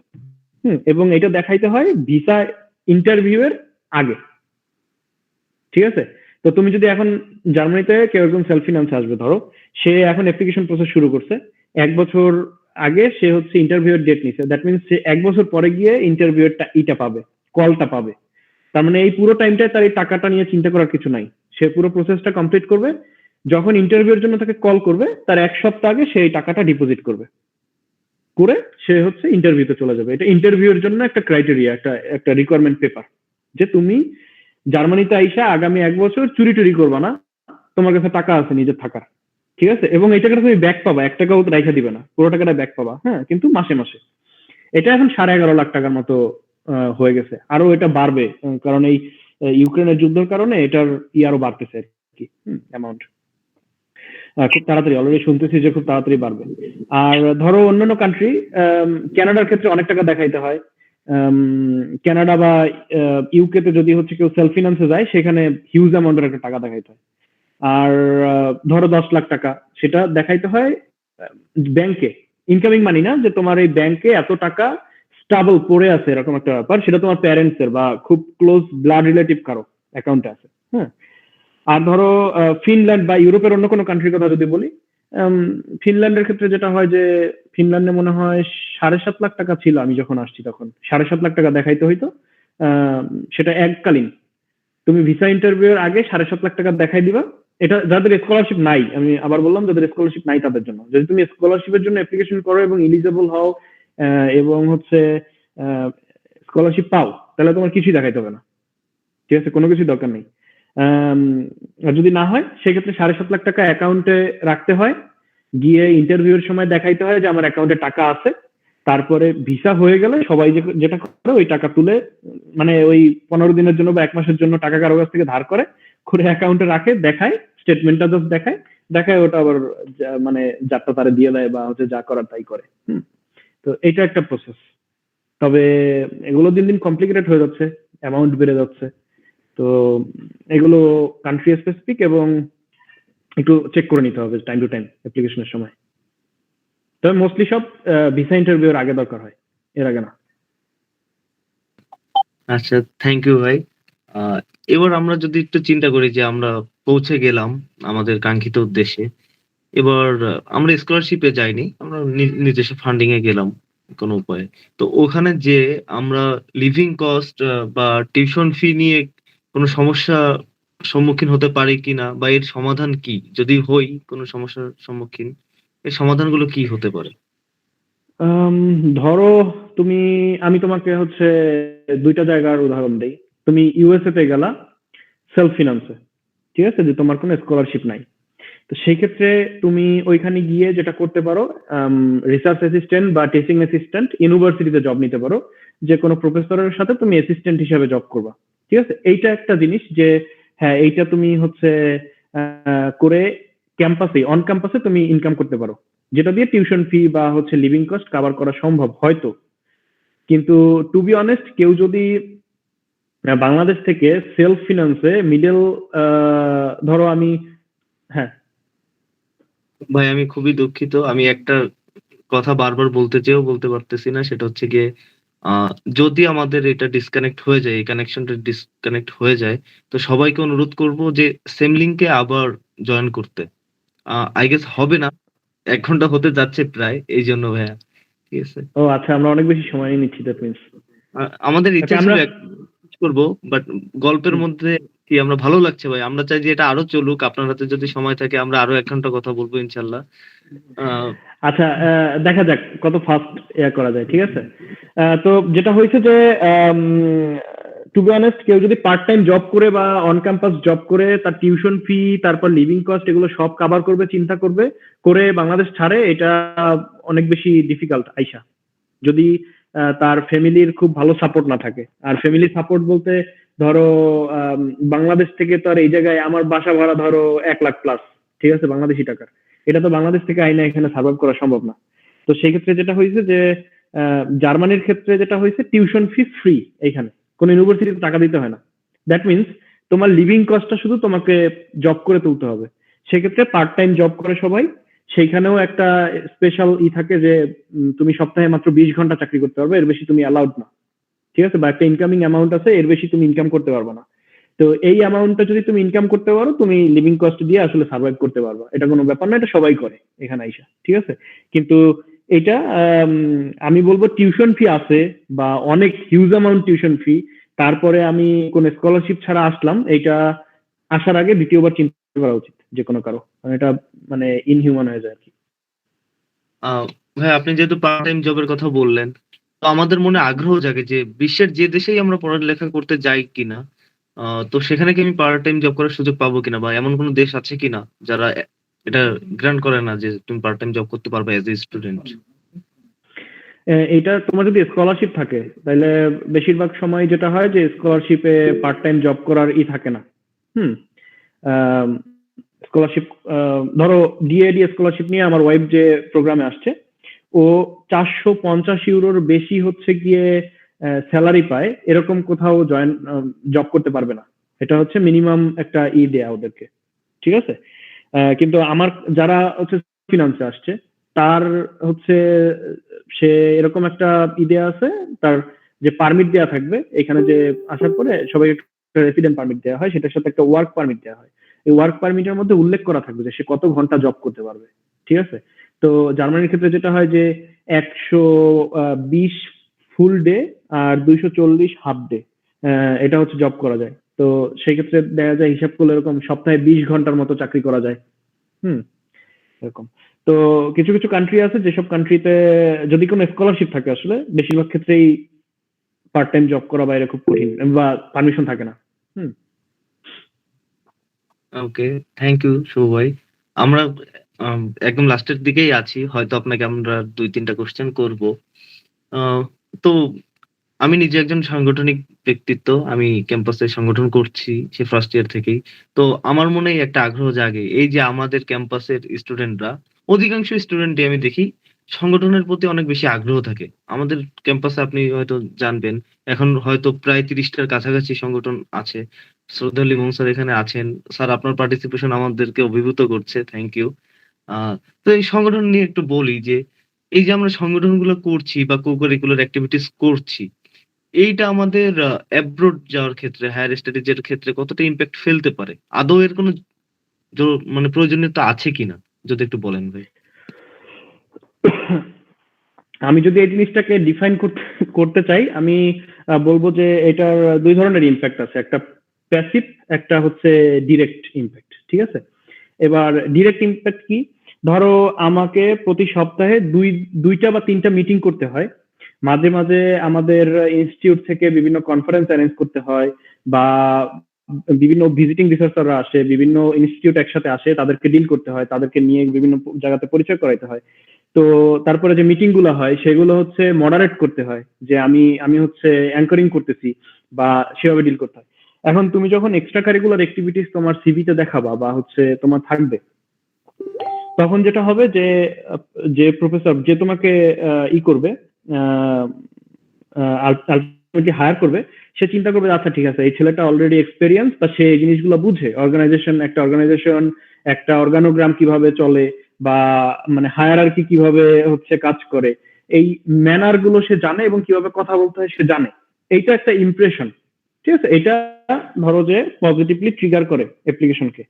কিন্তু এটা যে খুব আগায় নিয়ে যায় ব্যাপারটা এরকম না যে তুমি অনেক এক্সট্রা কারিকুলার অ্যাক্টিভিটিস এর মধ্যে 2 পেজ লিখে ফেলছো বা 1 পেজ লিখে ফেলছো, আর বাকি প্রোফাইলের একাডেমিক জিনিসপত্রগুলো কম, সেক্ষেত্রে যে তোমাকে অনেক আগায় দিবে ব্যাপারটা এরকম না। এই জিনিসগুলো এভাবে ট্রিগার করে।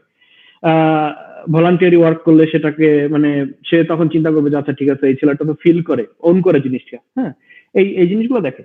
তবে এগুলো যখন ইন্টারভিউ হয় তখন কথার মধ্যেই সে এগুলো বুঝে ফেলে যে এই ছেলের মধ্যে প্রোডাক্টিভিটি আছে কি নাই। হ্যাঁ, আর প্যাসিভলি যেটা কাজ করে সেটা হচ্ছে, ধরো আমি পাশ করার পরে আমার একটা ইনসিডেন্ট হয়েছে, আমি সার্টিফিকেট পাইতে একটু লেট হয়েছে, আমি পাশ করার পরে খুব তাড়াতাড়ি চলে আসছি, আমি একটা সেমিস্টারও আমার হচ্ছে গ্যাপ ছিল না, আমি 2018 শেষে শেষ হয়েছে আমার, 2019 সেপ্টেম্বর আমি জার্মানি আসছি। এই সময়ে আমি যে ডিসিশন গুলো নিছি এই জিনিসগুলো নেয়ার জন্য আমাকে অনেক হেল্প করছে আমার যত এক্সট্রা কারিকুলার অ্যাক্টিভিটিস বা ক্যাম্পাসের অ্যাক্টিভিটি, এই জিনিসগুলো মানে আমাকে একটা বিশাল সিরিয়াস ডিসিশন নিতে অনেক হেল্প করছে যে আচ্ছা ঠিক আছে, এই জিনিসটা নিলে আমার লাইফ অনেক বড় ক্ষতি হয়ে যেতে পারে বা অনেক কিছু হতে পারে। এই জিনিসটা, সাহসটা আমি এই জায়গা থেকে পাইছি।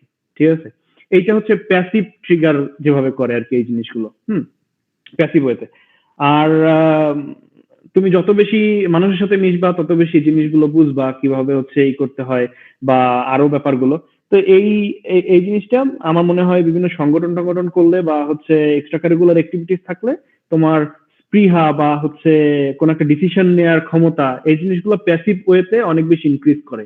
বা অ্যাপ্রোচ করার যে ওয়ে, ধরো আমি একজন প্রফেসরকে ডিরেক্ট লিখলাম যে আমি আপনারা মেইল করছি, সিভি পাঠাইছি, আপনি এটা দেখেন, ঠিক আছে? সে যে কিভাবে দেখবে ব্যাপারটা, তাই না? এখন তুমি যখন হচ্ছে বিভিন্ন সংগঠনে যাবা, তুমি যখন মানুষের সাথে ডিল করা শিখবা, তখন তুমি একভাবে কথা বলা শুরু করবা যে আচ্ছা ঠিক আছে, আমি গুছায়া সুন্দর করে জিনিসটা বলি। হ্যাঁ, তখন এই জিনিস একটা বিশাল ডিফারেন্স তৈরি করে দেয়। ঠিক আছে, বিশাল একটা ডিফারেন্স তৈরি করে দেয় এবং প্রফেসর তখন আগ্রহ নিয়ে তোমার এটা দেখবে যে আচ্ছা ঠিক আছে, এটা সুন্দর করে সাজায়া লিখছে ছেলেটা, এটা পড়ি আমি বা এর ভিতরে দেখি কি আছে। ঠিক আছে, তো এটা হচ্ছে প্যাসিভ ওয়েতে যে জিনিসগুলো ট্রিগার করে, আমার যেটা মনে হয় personal point of view. Thank you Shubho ভাইয়া। আমাদের লিস্টেড যা কোশ্চেন ছিল সেগুলো আমরা করে ফেলেছি। আমি এখানে একটু বলতে চাই যে ইতিমধ্যে মাহফুজ ভাই একজন আমাদেরকে সাজেস্ট করছেন যে আমাদের ওএস গুলা নিয়ে বেশি বেশি কথা বলা উচিত। সকল পার্টিসিপেন্টসদের উদ্দেশ্যে আমি যেটা বলবো, আমাদের এই সেশনটা সিরিজ অফ সেশন। আজকে আমরা যেটা করলাম এটা ছিল লাইফ সায়েন্স স্পেশাল এবং সবার জন্য। এর নেক্সট আমরা করবো সেট স্কুল স্পেশাল। এরপরে হয়তো আমরা করবো সোশ্যাল সায়েন্স স্পেশাল, ইভেন আমরা ফাইন আর্টস স্পেশালও করার আগ্রহ রাখছি।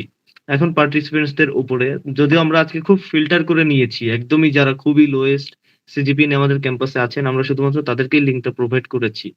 তো এরপরে হয়তো আমরা আরো ওপেন করব যে সবাই জয়েন করুক। ইভেনচুয়ালি যেটা দেখলাম আজকের এক্সপিরিয়েন্স যেটা বলে যে এটা আসলে সবারই জানা উচিত, সিজিপিএ যতই থাকুক, যত কম থাকুক বা বেশি থাকুক। থ্যাংক ইউ সবাইকে। তবে এখন নয়, জীব, আমি হচ্ছে একটা জিনিস অ্যাড করতে ভুলে গেছি, যেটা মাহফুজুর রহমান যে সে লিখছে এবং এটা খুবই ইম্পর্টেন্ট, সেটা হচ্ছে কিছু কিছু স্কিল আছে যেগুলো আউট ওয়ার্ল্ডে এখন খুব সিরিয়াসলি দেখা হচ্ছে। ধরো প্রত্যেকটা ইন্ডাস্ট্রি কিন্তু ডেটা জেনারেট করতেছে, ঠিক আছে? প্রত্যেকটা ইন্ডাস্ট্রি এখন ডেটা জেনারেট করে। দ্যাট মিনস তুমি যদি কিছু স্কিল তৈরি করো, ধরো বিভিন্ন প্রোগ্রামিং ল্যাঙ্গুয়েজ তুমি শেখো ঠিক টাইম মতো, ফর এক্সাম্পল তুমি পাইথন, তুমি লাইফ সায়েন্স কোনো ব্যাপার না, তুমি পাইথন প্রোগ্রামিং ল্যাঙ্গুয়েজ পারো, বা স্ট্যাটিস্টিক্স, প্রত্যেকের স্ট্যাটিস্টিক্স করতে হয়, তো বায়োস্ট্যাটিস্টিক্স করো, তুমি হচ্ছে আর স্টুডিওর প্রোগ্রামিং ল্যাঙ্গুয়েজ জানো, এগুলো তোমার স্কিল। এই জিনিসগুলো তোমাকে বিশাল একটা বুস্ট দেবে, ঠিক আছে? এই জিনিসগুলো অনেক বেশি বুস্ট করবে অ্যাপ্লিকেশন প্রসেসকে। সো এই স্কিল গুলো ডেভেলপ করা অনেক বেশি জরুরি এবং এই জিনিসগুলো তোমার অ্যাপ্লিকেশনের কোয়ালিটিতে অনেক বেশি এনহ্যান্স করবে। এটা আমার মনে হয়, এটা আমার ওয়েতে মনে হয়েছে আমার যে এই স্কিল ডেভেলপ করাটা অনেক জরুরি। ঠিক আছে, বিভিন্ন স্কিল, সেটা প্রোগ্রামিং স্কিল একটা আমার টপ প্রায়োরিটি লিস্ট এখন আউট ওয়ার্ল্ড। আমার যেটা আমি দেখতে পাচ্ছি যে পাইথন প্রোগ্রামিং শেখা, আর স্টুডিওর আর প্রোগ্রামিং শেখা, যেহেতু স্ট্যাটিস্টিক্স সবার করতে হয়, তারপরে বিভিন্ন জায়গাতে ইন্টার্নশিপ করা, হ্যাঁ, বা কনফারেন্স অ্যাটেন্ড করা, এই জিনিসগুলো। স্যার কিছু একটু অ্যাড করতে চাচ্ছে? জি অবশ্যই, আমরা এখন সোজা স্যারের কাছেই যাব। স্যারের কাছ থেকে সংক্ষেপে কিছু শুনবো, এরপরে আমরা কোশ্চেন অ্যান্সার সেশনে যাব আর কি। স্যার প্লিজ, স্যার আনমিউট করবেন প্লিজ স্যার।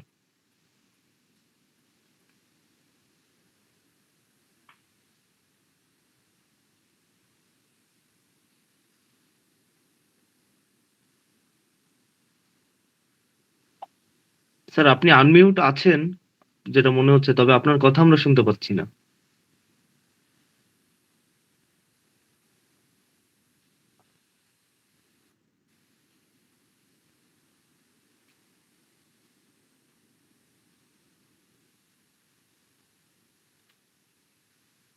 স্যার আমরা আপনাকে শুনতে পাচ্ছি না স্যার। স্যার আপনি আনমিউট আছেন, তবে আমরা আপনাকে শুনতে পাচ্ছি না।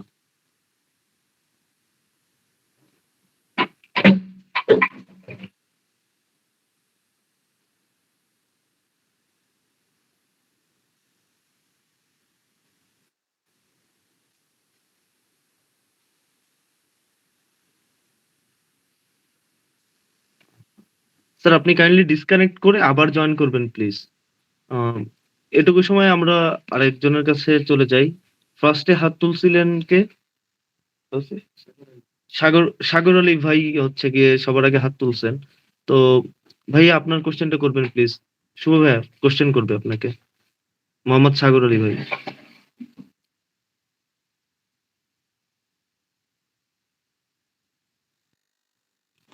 ভাই আসসালামু আলাইকুম।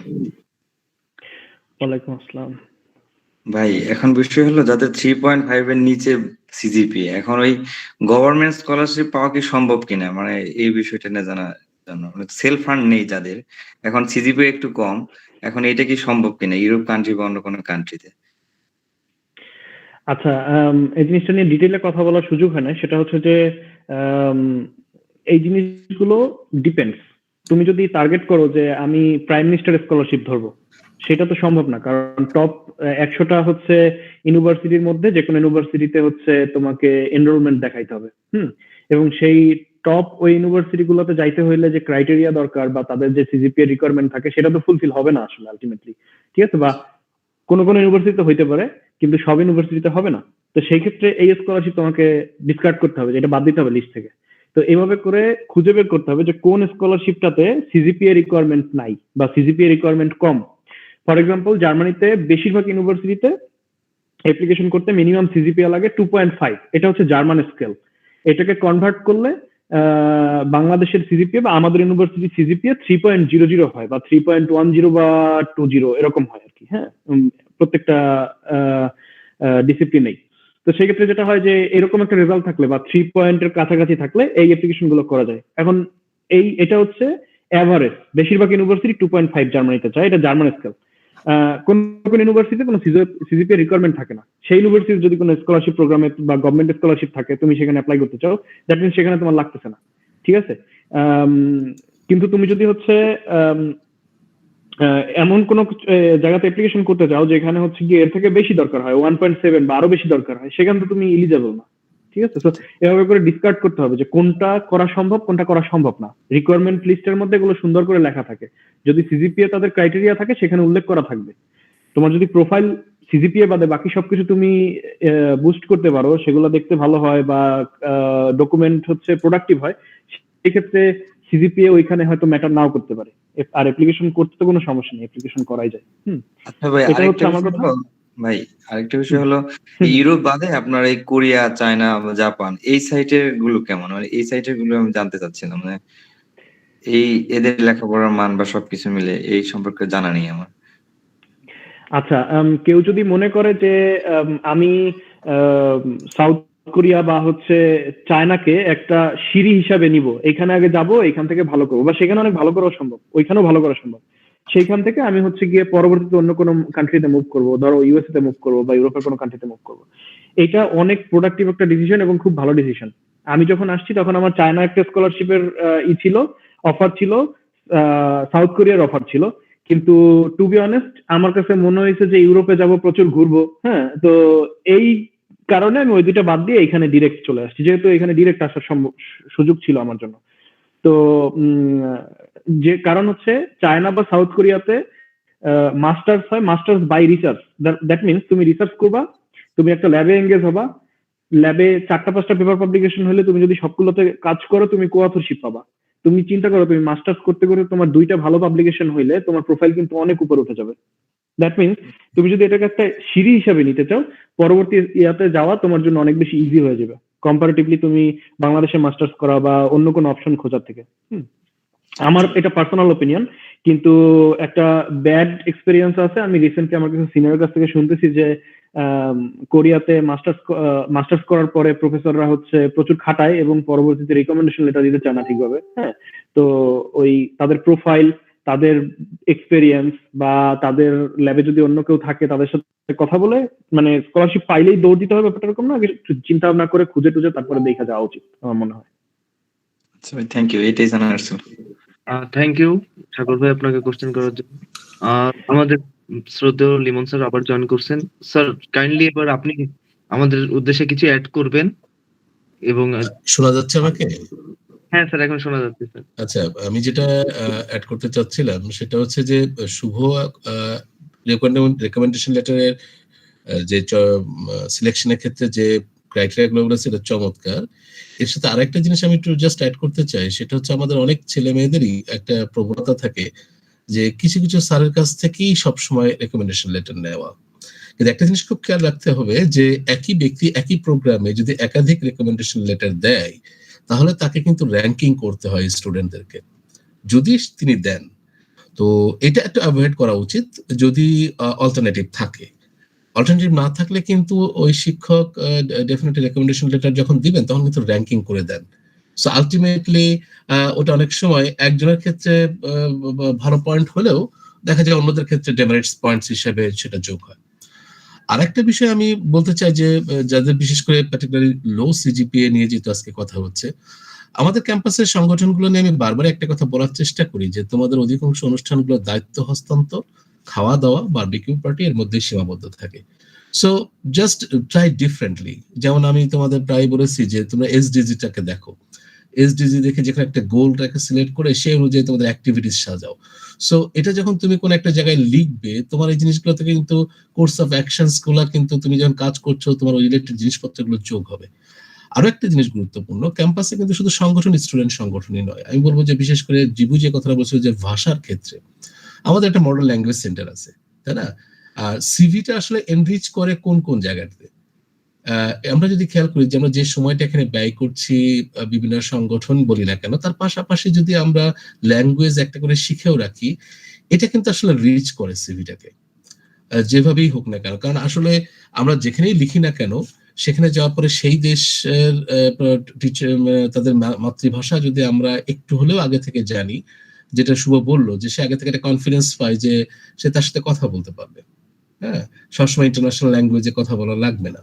তো এটা কিন্তু একটা ভালো একটা গুণ, এবং এটা আরো একটা জিনিস ইন্ডিকেট করে একজন প্রফেসরের কাছে, সেটা হচ্ছে সে শুধু তার নিজের ভাষার মধ্যে সীমাবদ্ধ বা জ্ঞান আহরণ করেছে ওই ভাষাতে তাই নয়, সে আসলে বিভিন্ন দিক এক্সপ্লোর করবার একটা অ্যাটিটিউড আছে তার মধ্যে। কারণ তোমরা দেখবে যে আজকাল ইউরোপিয়ান ইউনিয়ন বলি বা ড্যাড বলি বা সুইডিশ স্কলারশিপ বলি বা নাফিক বলি, এসব স্কলারশিপ গুলোতে এখন এক ধরনের টিক চিহ্ন দিয়ে আসলে গুণাগুণগুলো বর্ণনা করতে হয়। এই টিক চিহ্ন দিয়ে যখন প্রফেসর ওই জিনিসগুলো বা রেকমেন্ডেশন যিনি করেন তিনি হচ্ছে যে যখন টিক মার্ক গুলো দেন ওগুলো খুব কাছাকাছি এবং খুব ক্রিটিক্যালি ওই জিনিসগুলো সাজানো, যে তুমি যদি সবগুলোতে ভালো দিবা তাহলেও কিন্তু একটা নেগেটিভ জিনিস চলে আসে যদি ওইটা অ্যানালাইসিস করো। তো ওরাও সেভাবেই ওটা তৈরি করেছে যে কেউ আসলে জাস্ট উইদাউট জাজিং দিচ্ছে কিনা আর কেউ আসলে জাজ করে দিচ্ছে কিনা, এই দুটো তারা কিন্তু এখন বুঝতে পারে। আর একটা জিনিস ওখানে যেটা বললো যে তোমাদের মধ্যে অনেকের মধ্যে যে জিনিসটা আছে, যেমন আমাদের ছেলে মেয়েদের মধ্যে একটা জিনিস দেখা যায় যে আমরা যখন সেলফ ফাইন্যান্সে বাইরে পড়তে যাচ্ছি ডেফিনেটলি কাজ করার একটা ইয়ে থাকেই, ইচ্ছা থাকেই। তবে এটা নিশ্চিত যে স্কলারশিপ নিয়ে গেলে ওটা কিন্তু ইল্লিগাল, যেটা শুভ বলেছে যে পারমিট নিতে হয়, এটা কিন্তু কমপ্লিটলি ইল্লিগাল স্কলারশিপ নিয়ে। আর বিশেষ করে বাংলাদেশ থেকে গেলে আমরা এখনো পর্যন্ত যে আমাদের ব্যাপারে তারা খুব না এমনিতেই না কুচু ভাব তাদের, তারপরে এই জিনিসগুলো গেলে প্রথমে একটা নেগেটিভ একটা অ্যাটিটিউড তাদের মধ্যে থাকি। কাজেই ওই জিনিসটা দিয়েই তারা শুরু করে চিন্তা ভাবনা একটা স্টুডেন্ট সম্পর্কে। So you have to break that, simply your communication দিয়ে সেটাকে ভাঙতে হবে তাকে, যে না you are at the same level. আমার যেমন মনে আছে, যেমন আমি আমার শেষ করে যখন দেশে আসছি তখন আমার প্রফেসর বলছিল একটা কথা যে তুমি তো দেশে যাচ্ছ, থিসিসটা ওখান থেকে লিখেই জমা দিবে, তো তুমি একটা প্লেজারিজমটা একটু দেখে নিও। হ্যাঁ, তা আমি বললাম যে এটা নিয়ে তোমাকে বলতে হবে না, তবে আমি একটা জিনিস শুনলাম যে তোমার প্রতিরক্ষা মন্ত্রী আসলে প্লেজারিজমের কারণে পিএইচডি ডিগ্রি তারটা ক্যান্সেল করা হয়েছে প্রতিরক্ষা মন্ত্রিত্ব। তা উনি আর পর আর আসলে কোনো কথা বলেননি আমার সাথে। তো যাই হোক, বিষয়গুলো কিন্তু আমাদের ব্যাপারে তাদের একটা ধারণা সবসময় যে আমরা এই ইন্টারন্যাশনাল জিনিসগুলো সম্পর্কে কম জানি, কিন্তু ট্রুলি স্পিকিং যেমন শুভ বললো যে ইভেন সিটি দেওয়ার জন্য আমাদের যে প্রিপারেশন থাকে, ইভেন সেইটুকু হয়তো একটা কোর্স এর জন্য প্রয়োজন হয় না, কারণ ওখানকার লেখাপড়া অনেকখানি ইজি। তো আমি যেটা সকল শিক্ষার্থীদের উদ্দেশ্যে বলবো যে লো সিজিপিএ যাদের আছে তাদের একাডেমিক এবং এই রিলেটেড যে সকল অ্যাক্টিভিটিস, কো কারিকুলার অ্যাক্টিভিটিস আছে সেখানে তাদের পরিচালনা মানে এখনো যতটুকু সুযোগ আছে আমি বলবো সেগুলোতে একটু দক্ষ হওয়া এবং সেগুলোতে নিজেদেরকে এক্সপ্লোর করা। আমি বলবো ভাষা শিক্ষা, তারপরে যেমন বললো পাইথনের কথা বললো, বিভিন্ন কোর্স।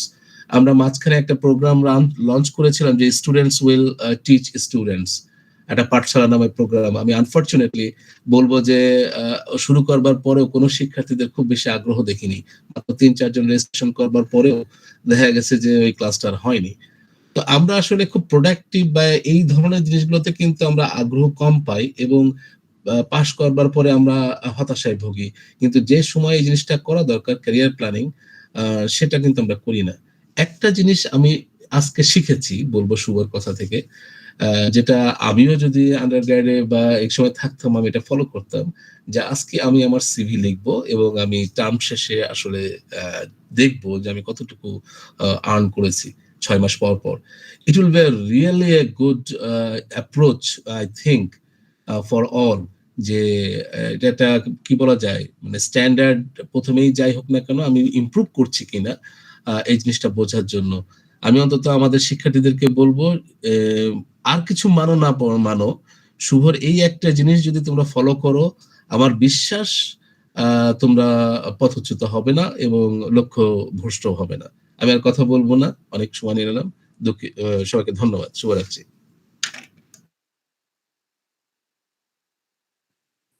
Thank you sir. আমরা অনেক বেশি কিছু জানতে পারলাম আমাদের যেটার মধ্যে আমরা একটা বক্সের মধ্যে ছিলাম, আপনি বক্সের বাইরে যে আমাদের কিছু জানালেন, থ্যাংক ইউ। তো এক্ষেত্রে আমরা আবার পার্টিসিপেন্টস দের কোশ্চেনের কাছে যাব। তো এরপরে হ্যান্ড রেজ করছিলেন মোহাম্মদ জাহিদ ভাইয়া। তো ভাই আপনার কোশ্চেনটা করবেন প্লিজ। আসসালামু আলাইকুম ভাই, আমাকে কি শোনা যাচ্ছে?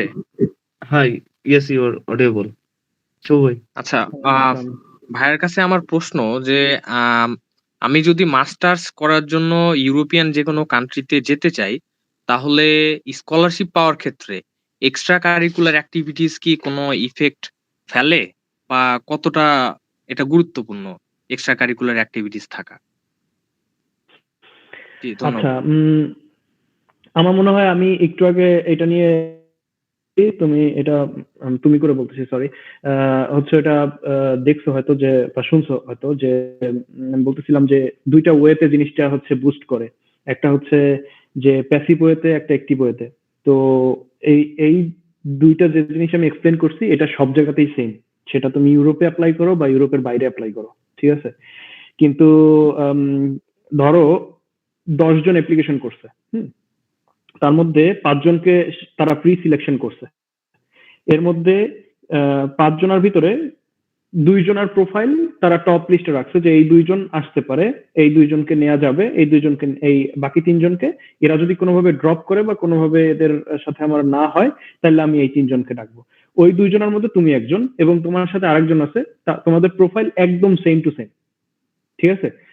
কোনো হচ্ছে সিজিপিএও কাছাকাছি, বা সিজিপিএ বাদ দাও, লেখার স্টাইল কাছাকাছি, তার প্রজেক্ট তুমি কতটা বুঝছো আরেকজনও সেইভাবেই বুঝছে, হ্যাঁ, বা তুমি যে স্টেটমেন্ট অফ পারপাসটা লিখছো সেখানে তোমার যে মোটিভেশনটা দেখা যাচ্ছে সেটা তারও মোটামুটি এরকম, সে একটা ভালোভাবে এক্সপ্লেন করছে কেন সে এটা চায়।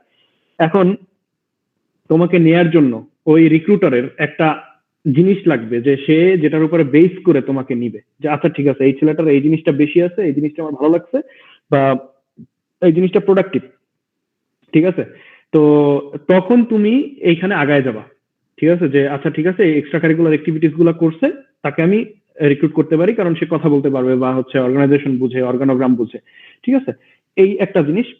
দ্বিতীয়ত হচ্ছে যে মানে এভাবে করে অ্যাপ্লিকেশন আগানো সম্ভব।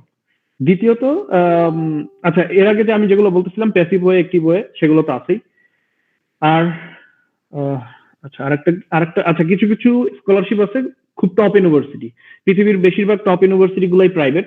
তো ওই ইউনিভার্সিটি গুলোতে ধরো যে আমি তোমাকে বলি যে ক্যামব্রিজ, অক্সফোর্ড, এই জায়গাগুলোতে এক্সট্রা কারিকুলার অ্যাক্টিভিটিস কে কিন্তু অন্যভাবে দেখা হয়, খুবই ভালোভাবে দেখা হয়। অন্য ইউনিভার্সিটি থেকে এরা আরো বেশি ভালোভাবে দেখে। ঠিক আছে, যে তুমি কতটা, কারণ আলটিমেটলি ইন দ্য এন্ড একজন রিসার্চার ক্রিয়েট করাই কিন্তু মেইন উদ্দেশ্য না একটা ইনস্টিটিউটের। তাদের উদ্দেশ্য একটা ভালো হিউম্যান বিইংও তৈরি করা, যে এই লার্নিং প্রসেসের মধ্যে দিয়ে যাবে, জিনিসটা শিখবে এবং সে জিনিসটা সোসাইটির জন্য ইমপ্লিমেন্ট করবে, সায়েন্স কমিউনিটিতে গিয়ে কন্ট্রিবিউট করবে। তার মানে তোমার এই অ্যাক্টিভিটি গুলো তখন তাকে এই জায়গাগুলোতে আরো বেশি রিক্রুটারকে মানে করায়, ফিল করায় যে আচ্ছা ঠিক আছে, এই ছেলেটা এই এক্সট্রা কারিকুলার অ্যাক্টিভিটিস গুলো করতো, that means say blood donation ক্লাবের সাথে ছিল, that means say voluntary work বোঝে বা হচ্ছে এই জিনিসগুলোকে এভাবে করে ওন করে, সে মানুষের জন্য কাজ করতে পছন্দ করে। তার মানে আমি যে লার্নিং প্রসেসটার মধ্যে দিয়ে যাচ্ছে, সে এই জিনিসগুলো শিখে আলটিমেটলি সোসাইটির জন্যই কোনো কিছু করবে, ভালো কিছু করার চেষ্টা করবে। তার এই নর্মসটা আছে, সে জানে এটা। ঠিক আছে, এইটা হচ্ছে ফ্যাক্ট। কিন্তু টু বি অনেস্ট, যে অ্যাপ্লিকেশন প্রসিডিউরে 10 জনের মধ্যে তুমি হচ্ছে এক্সট্রা কারিকুলার অ্যাক্টিভিটিস দিয়ে টপে চলে যাবে, ব্যাপারটা এরকম না, ডিরেক্ট এরকম না। ঠিক আছে, আমার কোশ্চেনের অ্যান্সার কি হয়েছে আমার, বা অ্যান্সার কি জি পাইছো? ভাই, থ্যাংক ইউ ভাই। তো ভাই থ্যাংক ইউ। আমরা আর কোশ্চেন নিব না, তবে আমাদেরকে পার্সোনালি টেক্সট করছেন প্রিন্স, একটা কথা জানতে চান আপনার পার্সোনাল বিষয়ে, খুব বেশি পার্সোনাল না। ব্যাপারটা হচ্ছে গিয়ে আপনি কি ইউএসএ তে অ্যাপ্লাই করছিলেন কিনা, আর না করলে কেন না? ওকে, এই কোশ্চেনটা আমার সারাক্ষণ করে। ইভেন আমি বাংলাদেশে এই যে গত এক মাস আগে আমি বাংলাদেশ গেছিলাম, আমার বাপ পর্যন্ত এই কোশ্চেন আমার করছে যে কেন আমি আমেরিকা চলে যাচ্ছি না। আমি যে কোনো মুহূর্তে তো যাইতে পারি চাইলে।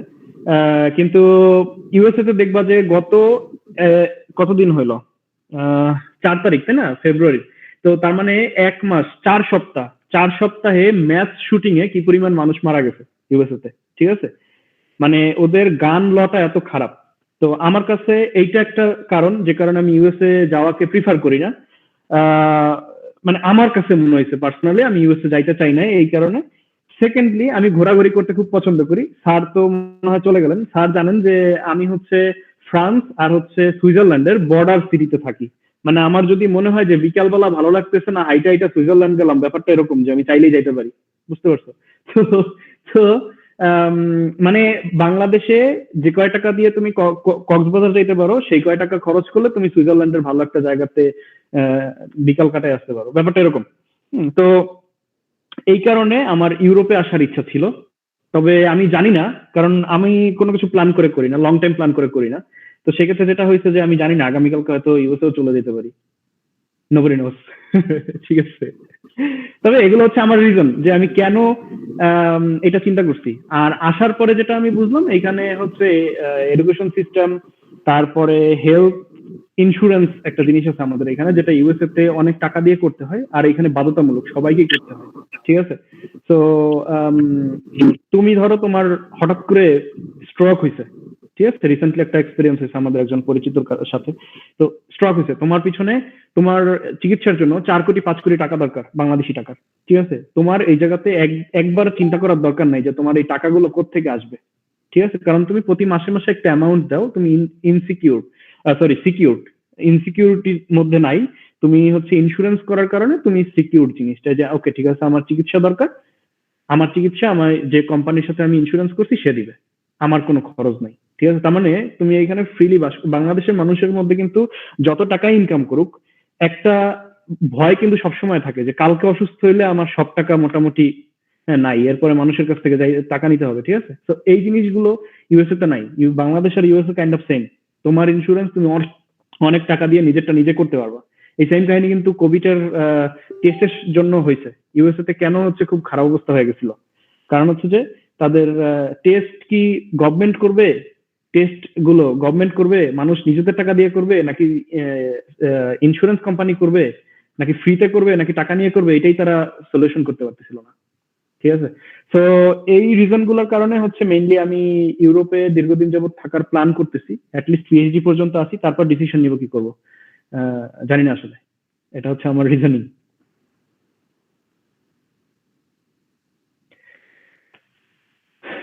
ওকে, আহ, জীব, 1 থেকে 1.5 ঘন্টা হয়ে গেছে ভাইয়া, টের পাইনি আসলে কখন কিভাবে সময়টা চলে গেল।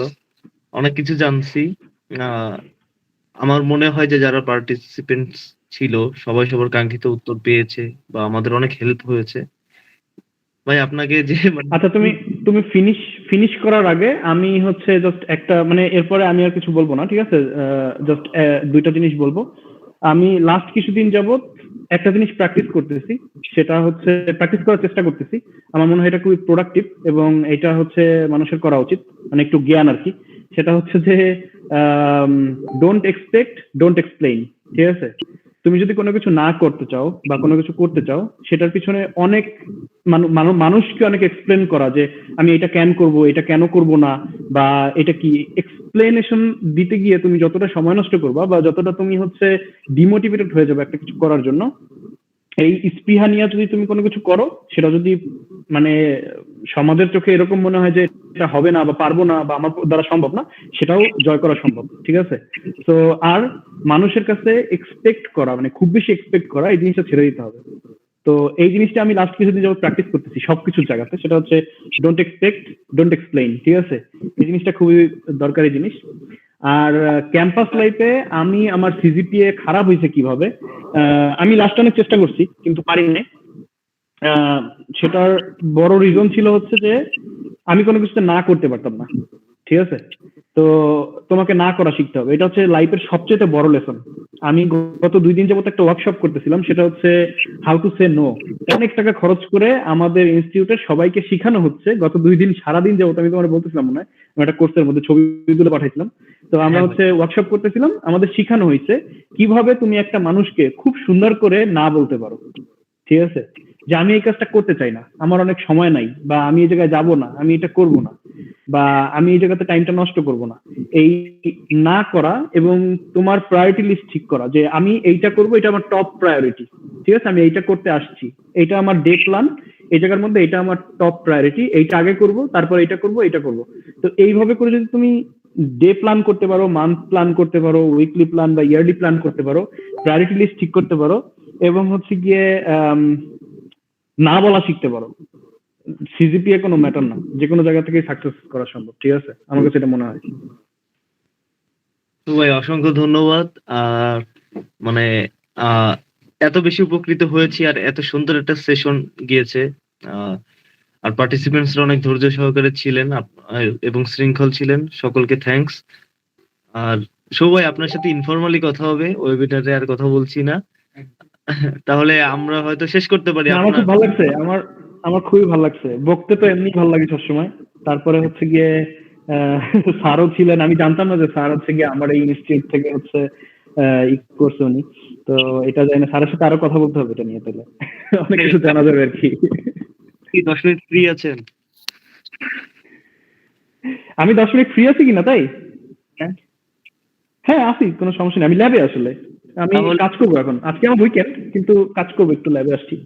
তো আপনার সাথে আমি এখানেই আড্ডাটা দেই, আর রিজয়েন না করি, আমরা এখানেই আড্ডাটা দেই। পার্টিসিপেন্টস যারা লিভ নিতে চান আপনারা নিতে পারেন, আপনাদের অনেক থ্যাঙ্কস। আর কেউ যদি আগ্রহী থাকেন আমাদের আড্ডা শুনবেন 5 মিনিটের মতো, তাহলে শুনতে পারেন। Open for all. ভাই এই যে মাহফুজ, আচ্ছা আমি তোরে আপনি করে বলতেছিলাম, আমি তো বুঝিনি এটা কে। ভিডিও অন করার পরে দেখতেছি না তুই। যাক, হ্যাঁ বল। এই আছি রে, ভালো আছি, খারাপ না। এটাই ভাই, ওই একটা জিনিস জানা ছিল যে ওই ইন্টার্নশিপের ব্যাপারটা, মানে সবকিছু মোটামুটি কভার হচ্ছিল, কিন্তু ইন্টার্নশিপের ব্যাপারটা নিয়ে আসলে কোনো টাচে কোনো আসে না। ওইটার জন্য আসলে আমি ওটা লিখছিলাম যে কোয়ালিটি গুলো কিভাবে ইমপ্রুভ করা যায়, সেটার উপরে যদি একটু বেশি বলা হয় সেটা তাহলে বেটার হতো আর কি। এই কারণে ওইটা, টু বি অনেস্ট, আমার পিএইচডি পাওয়ার জন্য সবচাইতে বেশি ট্রিগার করছে আমার প্রোগ্রামিং স্কিল। ঠিক আছে, আমার হচ্ছে আমি যদি আজকে মনে হয় যে আমি এখন আর হচ্ছে ধর বায়োলজিক্যাল সায়েন্স প্র্যাকটিস করবো না, আজকে মনে হচ্ছে যে আমি ডেটা সায়েন্সে চলে যাব, আমি চাইলে যাইতে পারি, কারণ আমি অতটুকু প্রিপেয়ার্ড এখন। ঠিক আছে, বা এটা আমি ইমপ্রুভ করতেছি এইভাবে করে, কারণ প্রত্যেকটা ইন্ডাস্ট্রি এখন ডেটা জেনারেট করতেছে। ঠিক আছে, সেটা বায়োলজিক্যাল সায়েন্স হোক, ফিজিক্স হোক, আর হচ্ছে বিজনেস বিজনেস রিলেটেড কিছু হোক, মানে কমার্সের কোনো কিছু হোক, হ্যাঁ, বা হচ্ছে কম্পিউটার সায়েন্স বা টেকনিক্যাল কোনো কিছু হোক, সবাই ডেটা জেনারেট করে, ডেটা অ্যানালাইসিস করার লোক দরকার। ঠিক আছে, তার মানে তুই যদি এই মিনিমাম স্কিলটা তৈরি করতে পারিস যে প্রোগ্রাম করা, অ্যানালাইসিস করা বা বোঝা, মাস্ট হচ্ছে এক স্টেপ আগায় দিবে। ঠিক আছে, এটা এটা হচ্ছে আমার পার্সোনাল ওপিনিয়ন। তো ইন্টার্নশিপ যদি করতে হয় এই জিনিসগুলো করা সম্ভব। আরেকটা জিনিস, এটা আমি কখনো বলার সুযোগ পাই না কোনো জায়গাতে, সেটা হচ্ছে নিজের ফিল্ড ঠিক করা। এটা হচ্ছে সবচেয়ে বড় চ্যালেঞ্জ। হায়ার স্টাডিজ করতে আসলে এটা হচ্ছে সবচেয়ে বড় চ্যালেঞ্জ, আমি এই ফিল্ডেই কাজ করব যাই হোক। আমি ব্যাচেলর থিসিস করতে গেছিলাম, আমার স্যারের সাথে কথা ছিল বায়োইনফরমেটিক্সে কাজ করব। ফাইনালি এটা হয় নাই, আমার একটা প্রজেক্টে কাজ করছি আমি, হচ্ছে এটা করার সুযোগ হয় নাই। মাস্টার্সে আসছি, শুরু থেকেই ঠিক ছিল যে বায়োইনফরমেটিক্সে করবো যাই হোক। ঠিক আছে, বায়োইনফরমেটিক্স কোর্স টোর্স সবাই প্লান্ট সায়েন্সের কোর্স টোর্স করছে, আমি বায়োইনফরমেটিক্স রিলেটেড পাইথন করছি, অন্যান্য প্রোগ্রামিং ল্যাঙ্গুয়েজ করছি, বায়োইনফরমেটিক্স করছি, এইসব করছি। থিসিস করছি বায়োইনফরমেটিক্সে। শুধুমাত্র একটা ডিসিশনের কারণে, এই মানে যে সময় আমি থিসিসে ঢুকছি, আমার সাথে আমরা 3 জন হচ্ছে মাস্টার্স প্রোগ্রামে আসছিলাম, 2 জন ঢাকা ইউনিভার্সিটি জেনেটিক্সের আর আমি। ওরা এখন পর্যন্ত মাস্টার্সের থিসিস করতেছে, অথচ আমি পিএইচডি করতেছি 6 মাস হয়ে গেছে। এর একমাত্র রিজন ছিল যে ওই মুহূর্তে আমি ডিসিশনটা নিয়েছিলাম, ওকে ঠিক আছে আমি বায়োইনফরমেটিক্স করবো, যাই হোক এর সাথেই কাজ করবো। বায়োইনফরমেটিক্স শিখছি, আমার আগায় দিচ্ছে, আমি জিনিসটা করে পাইছি। ঠিক আছে, তো আমার মনে হয় গোল ঠিক করা ব্যাপার যে আমি এইটাই করতে চাই, এই ফিল্ডেই কাজ করব, আমি রকেট সায়েন্সই করবো যাই হোক। ঠিক আছে, সেটাই ভাই। আচ্ছা শুভ, আমি হচ্ছে সোশিওলজির আরফাত, মেবি তুই চিনতে পারছিস। দোস্ত আমি তোর ছবি দেখতে পাচ্ছি, আমি প্রথমে এসে তোর দেখছি, আমি কিছু বলি নাই। সুমাইয়াও ছিল, ও আবার পরে ওর আইএলটিএস এর ক্লাস শুরু হয়েছে, তো আচ্ছা, ওটাই মুভ করতে। বাই দ্য ওয়ে, আমি তো কোশ্চেনটা জাস্ট জিস্ট করি, সেটা হচ্ছে ডেটা অ্যানালাইসিস এর ক্ষেত্রে এই যে ইন্ট্রোডাকশন টু আর বা এরকম কি হচ্ছে ডেটা অ্যানালাইসিস এর কোর্সটা যদি আমরা কোর্সটা বা যে সব জায়গা দিয়ে করলে এটা একটা ভ্যালুয়েবল, কারণ যেহেতু আমিও বুঝতেছি দোস্ত, আমিও লাগা রয়েছি তো, যে ডেটা অ্যানালাইসিস এর তোর একটা মেজর একটা কোর্স এক জায়গায় করে থাকা বা রিসার্চ মেথোডোলজির উপরে তোর নিজেরও হচ্ছে আন্ডারস্ট্যান্ডিংটা ক্লিয়ার থাকা খুব ইম্পর্টেন্ট। তো এই ক্ষেত্রে তোর সাজেশন কি, যে কোথা থেকে আসলে এরকম একটা সার্টিফাইড ট্রেনিং বা কোর্স করার প্ল্যাটফর্ম, জাস্ট সাজেশন দে। আচ্ছা দোস্ত, আমি এক্সপার্ট না, বা আমি এখনো এই ফিল্ডে কোনো কাজ করি না, বাট আমি টু বি অনেস্ট আমার প্রফেসরকে বলে দিছি, সে আমার জিজ্ঞেস করছে আমি মানে রিক্রুটমেন্ট হয়ে যাওয়ার পরে, জয়েন করার পরে, যে আমি পিএইচডি শেষ করে কি করতে চাই।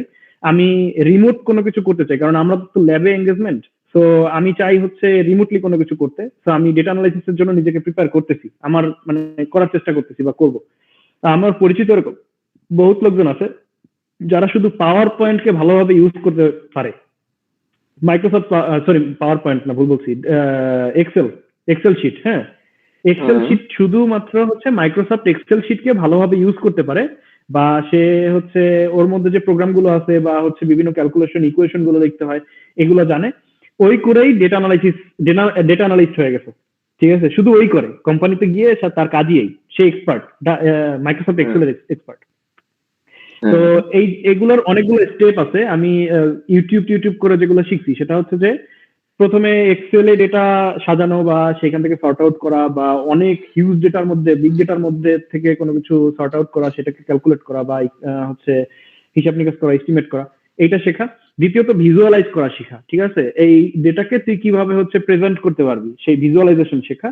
থার্ড হচ্ছে গিয়ে যে কোনো প্রোগ্রামিং ল্যাঙ্গুয়েজ শেখা, এটাকে আরো বেশি অটোমেট করার জন্য, যে ঠিক আছে তুই তোর লাইফ অনেক ইজি করে ফেলতে চাস, কোটি কোটি ডেটা আছে তার মধ্যে তোর এটা দরকার নাই, তুই শুধু প্রোগ্রামে লিখবি যে আমি এত এই জিনিসটা সর্ট আউট করতে চাই, এটার এই ক্যালকুলেশন করতে চাই, তুই সেটা করে ফেলতে পারবি। ওই অটোমেশনের জন্য 2টা প্রোগ্রামিং ল্যাঙ্গুয়েজ সবাই হচ্ছে সাজেস্ট করে, সেটা হচ্ছে আর প্রোগ্রামিং ল্যাঙ্গুয়েজ যদি স্ট্যাটিস্টিক্স করা দরকার হয় বা স্ট্যাটিস্টিক্স একটা পার্ট হয়ে থাকে, আর সেকেন্ডলি হচ্ছে গিয়ে পাইথন। কারণ আমি যেহেতু পাইথন করি, পাইথন এমন একটা ল্যাঙ্গুয়েজ যে কিছুদিন পরে তোর মনে হবে যে কেউ বাংলায় স্টোরি লিখছে। ঠিক আছে, তুই একটা স্টোরি পড়তেছিস। ঠিক আছে, মানে প্রোগ্রাম ল্যাঙ্গুয়েজটা এরকম যে আমি এক্সপার্ট না, বাট আমার কাছে এটা মনে হয় যে আমি যখন আরেকজনের প্রোগ্রাম লেখাও পড়ি, আমি সেটা বুঝতে পারি যে মনে হয় এটা ভাষায় লেখছে। ঠিক আছে, এরকম মনে হয়। তো পাইথন খুবই ইজি, আমার মনে হয় পাইথন সবার শেখা উচিত যদি কেউ এইদিকে মুখ করতে চায় আর কি। শুভ ভাই, ক ভাই আমার এখানে আরেকটা জিনিস অ্যাড করা ছিল, পাইথন বা আর মানে আমিও যদি এক্সপার্ট না, আমি কাজ করতেছি এক স্যারের সাথে আমাদের ডিসিপ্লিনে। তো হচ্ছে এখানে পাইথন বা আর যেটাই হোক এটা মূলত কোয়ান্টিটেটিভ ডেটা নিয়ে কাজ করে। কোয়ালিটেটিভ ডেটা নিয়ে যদি কাজ করতে চাই, যেহেতু আমি পলিসি নিয়ে কাজ করি, আমার সম্পূর্ণ কাজই কোয়ালিটেটিভ ডেটা নিয়ে, তাহলে হচ্ছে একটা সফটওয়্যার আছে যেটার নাম হচ্ছে atlas.ti। atlas.ti টা শেখা যায়, তাহলে এটা কোয়ালিটেটিভ ডেটার ক্ষেত্রে অনেক ভালো কাজে দেয় আর কি। আর এটা অবশ্যই স্কিলের দিক দিয়ে আমাদেরকে আরো এক ধাপ এগিয়ে নিয়ে যাবে। এটাই আর কি। যেহেতু ভাই ভালো, এটা আমি জানতাম না। আমার আমার সোশিওলজি আমার যদি কোনো ডিসিপ্লিনে কাজ ভালো করে, তাহলে ওনার হয়তো বেশিরভাগ ডেটাই কোয়ালিটেটিভ হতে পারে। সেই কারণে আমি একটু জাস্ট অ্যাড করলাম এই জিনিসটা। না না, এটা মাহফুজ, খুবই আমার এরকম ইম্পর্টেন্ট। কোনো ইউটিউব চ্যানেল বা কোনো কিছু কি আছে যেগুলো হচ্ছে যেখান থেকে এটা শেখা সম্ভব? আমাকে একটু এটা সেন্ড করিস, আমি তাহলে দেখবো না এটা ব্রাউজ করে। ভাই আমি ইউটিউবে এটা জানতাম না। ইউটিউবে অ্যাভেলেবল টিউটোরিয়াল আছে ভাই। জাস্ট একটা ক্র্যাক ডাউনলোড করে ওটাকে সেটআপ Atlas, করে তাই তো? দিলে, হ্যাঁ হ্যাঁ, atlas.ti। ওকে। এটা 9 ভার্সনটা atlas.ti 9, এটা সম্ভবত ক্র্যাক পাওয়া যায়। এটা দিয়েই কাজ চালায় নেওয়া যায় আর কি। এটা মনে হয় আরাফাতের জন্য খুব প্রোডাক্টিভ হবে, কারণ ওদের তো হ্যাঁ, হ্যাঁ। কোয়ালিটেটিভ ডেটারও মডেলিং করতে হয়। হুম। না, ডেফিনেটলি। তো বিষয় হচ্ছে আমি আমার উত্তর পেয়ে গেছি, কিন্তু আসলে আমিও লোভ সামলাতে পারতেছি না। জিউ তো হল থেকে, তাই না? জিউর ব্যাকগ্রাউন্ড দেখে আমার শুরু থেকে এই একটাই কথাই মনে পড়তেছে। ভাই আমি হলে থাকি না, আজকে এই প্রোগ্রামের জন্য আসছি হলে, জুনিয়রের রুমে আসছি। মানে আমরা এই তোরা এদিকে আয় তো ভাই, আমার খুব ইচ্ছা ছিল এদেরকে প্রেমে আনবো, যারা এই সেশনে কাজ করছে আর কি। হ্যাঁ, ব্যাক স্টেজ পারফর্মাররা অবশ্যই রিকগনাইজ হ্যাঁ, করার যোগ্য। ভাই এই হচ্ছে আমরা আমাদের ব্যাক স্টেজ পারফর্মার থাকতাম তো, তাই না শুভ? সব কথা। হ্যাঁ, আমরা তো এই করছি।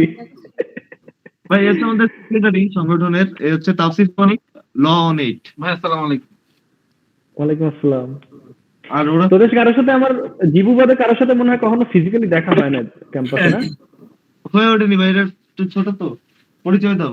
আসসালামু আলাইকুম ভাই, আমি ভালোভাবে পরিচয় দেবো ভাইয়া। বিজন। আসসালামু আলাইকুম ভাই, আমি বিজন, আইয়ার 2 ভাই। এরা 3-4টা ছেলে পেলে বুঝলেন খুব কষ্ট করছে আর কি।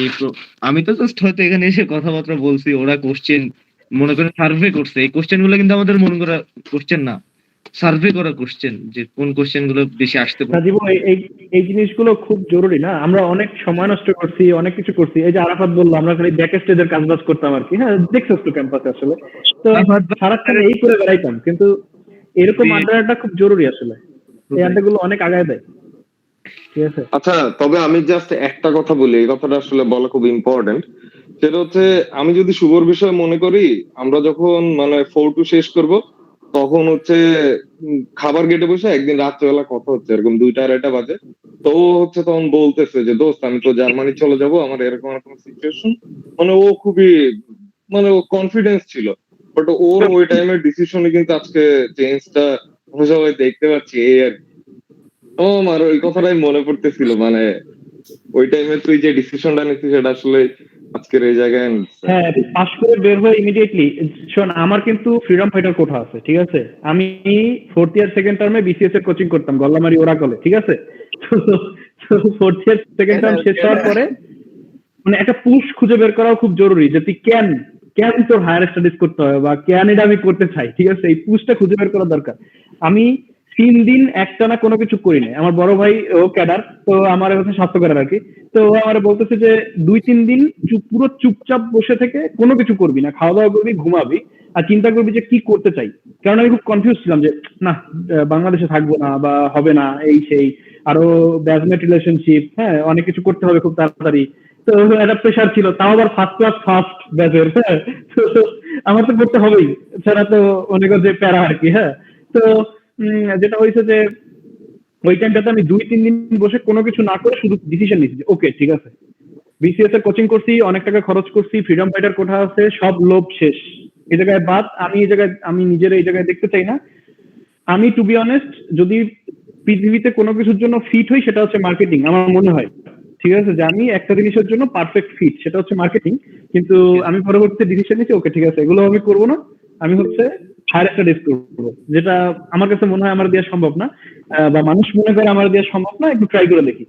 দেন আমি এরপর আইএলটিএস এর কোনো কোচিং করি নাই, কিছুদিন ইউটিউব দেখছি, প্রিপারেশন দিছি, মক টেস্ট দিছি 2-3টা, তারপর পরীক্ষা দিছি, মিনিমাম রিকোয়ারমেন্ট হয়েছে, পাস হয়ে গেছে। লাক ভালো কাজ করছে, আল্লাহর সাথে ছিল বা যাই হোক, হয়েছে আর কি। হ্যাঁ, এবং ডিসিশন নেওয়ার জন্য যে এক্সট্রা কারিকুলার অ্যাক্টিভিটির কথা বলতেছিলাম না, যে কলিজা বড় হওয়া খুব জরুরি, ঠিক আছে? ঠিক টাইমে ঠিক ডিসিশন নেওয়ার জন্য কলিজা বড় হওয়া খুব দরকার। হ্যাঁ, এটা হচ্ছে কথা। ভাই কলিজা বড় করে বিসিএস এর প্রিপারেশনও নিচ্ছি না, বাইরে দুইটা অ্যাপ্লাই করে রেখে দিছি। খুব বড় কলিজা কিন্তু আমার ভাই। শুভ ভাই একজন কোনো সমস্যা নাই, কথা হচ্ছে এইম ঠিক থাকলে না, তুই কোথায় করে দেখতে চাস, তুই যদি এইটার জানিস তুই ওই জায়গায় রিচ করবি। কেউ দুদিন আগে যায়, কেউ দুদিন পরে যায়, কেউ অনেক আগে গিয়ে পিছায়া যায়। হ্যাঁ, বহুত কিছুই হয়, জীবন এত সহজ তো না, মানে খুবই বন্ধুর, তাই না? তো জাস্ট এইমটা ঠিক রাখতে হবে যে কই তুই তোরে দেখতে চাস বা কিভাবে জিনিসটা হওয়া দরকার। ইনশাআল্লাহ ভাই। ইয়াসিন হচ্ছে জাহিদ হাসান সম্ভবত হ্যান্ড রেজ করছিল মাঝখানে কোনো ভাই একটা হ্যাঁ। একটা ইনফর্মাল কোশ্চেন ছিল, সেটা হচ্ছে আমাদের বাংলাদেশের ওয়েদার তো মোটামুটি সমভাবাপন্ন, তো ইউরোপিয়ান কান্ট্রি গুলোতে তো প্রচুর ঠান্ডা পড়ে ভাই। এই বিষয়টা নিয়ে ভাই যদি একটু বলতেন, ভাই আগে আমি কিভাবে বলবো আমরা ভাই। কোপ আপ করবো ভাই? ভাই আগে আমি বলবো বল, কেউ বল। ভাই, আমি ভার্সিটি র্যাঙ্কিং দেখার আগে ওয়েদার দেখি, এভারেজ ওয়েদার দেখি আগে। ইভেন আমি অ্যাপ্লাই করছি, এভারেজ ওয়েদার দেখেই অ্যাপ্লাই করছি। এভারেজ ওয়েদার যেটা দেখছি 20-এর কাছাকাছি, ওইগুলোই অ্যাপ্লাই করি, তাছাড়া করি না। আচ্ছা, যেটা হয়েছে যে আমার কানাডা কখনো মানে কানাডা এক সময় টার্গেট ছিল। আমি যখন জার্মানিতে প্রথম আসছি, ল্যাঙ্গুয়েজ ট্যাঙ্গুয়েজ নিয়ে অনেক প্যারা খাচ্ছিলাম। আমি ভাবছিলাম যে কানাডায় মুভ করবো, কানাডায় মুভ করা আমার জন্য ইজি, রেসিডেন্সি খুব সহজ, কানাডায় মুভ করবো। তো কানাডা মুভ না করার সবচেয়ে বড় রিজন হচ্ছে গিয়ে প্রচুর ঠান্ডা, ঠিক আছে? এই কারণে আমি কানাডা আমার লিস্ট থেকে বাদ দিয়ে দিছি। এখন কথা হচ্ছে যে মনে হয় বাংলাদেশের ঠান্ডার সাথে কম্পেয়ার করলে এই জায়গায় ডিগ্রি অনেক কম, মনে হয় প্রচুর ঠান্ডা। ব্যাপারটা এরকম না। আমি এখন এই রুমের মধ্যে যদি খালি গায়ে বসে থাকি, আমার ঠান্ডা লাগবে না, কারণ এখানে হিটার চলতেছে। এইখানে বাস, ট্রেন থেকে শুরু করে বাসা, অফিস সব জায়গাতে হিটার আছে, ঠিক আছে? কোনো জায়গায় ঠান্ডা লাগে না, একেবারে নর্মাল টেম্পারেচার। বরং বাংলাদেশে আমাদের রুমে ঘুমাইতে গেলে অনেক ঠান্ডা লাগে, কারণ আমাদের তার হিটার সিস্টেম নেই, হিটিং সিস্টেম নেই, তাই। তো এগুলো কঠিন কিছু না। আর আমার বাংলাদেশ থেকে আসার আগে অ্যাজমা ছিল, সাইনোসাইটিস ছিল, মাইগ্রেন ছিল, বেশিরভাগই হচ্ছে কোল্ড সেন্সিটিভ হচ্ছে ডিজিজ। এইখানে আসার পরে আমার কোনো কিছু আর আল্লাহর রহমতে কোনো ঔষধ খাইতে হয় না, নিতে হয় না, কিছুই করতে হয় না। হ্যাঁ, আরাফাত জানে যে আমি প্রচুর সিগারেট খাইতাম, সিগারেট খাওয়া ছেড়ে দিছে এই কারণে। হ্যাঁ, এটা হচ্ছে কথা। থ্যাংক ইউ ভাইয়া, থ্যাংক ইউ। অনেক বড় একটা প্রবলেম সলভ হলো ভাই, থ্যাংক ইউ। এটা কোনো ব্যাপার না, বরং বাংলাদেশে গেলে বাংলাদেশে ফিল হয় যে ঠান্ডা, ঠিক আছে? এই জায়গায় ঠান্ডা মনে হয় না, কারণ বাইরের মানুষ তো খুব বেশিক্ষণ থাকে না। বাইরের কাজ বাজ তো তুমি করবো না। আমি তো বললাম যে রেমিটেন্স যোদ্ধা হইতে চাইলে আলাদা লাইন।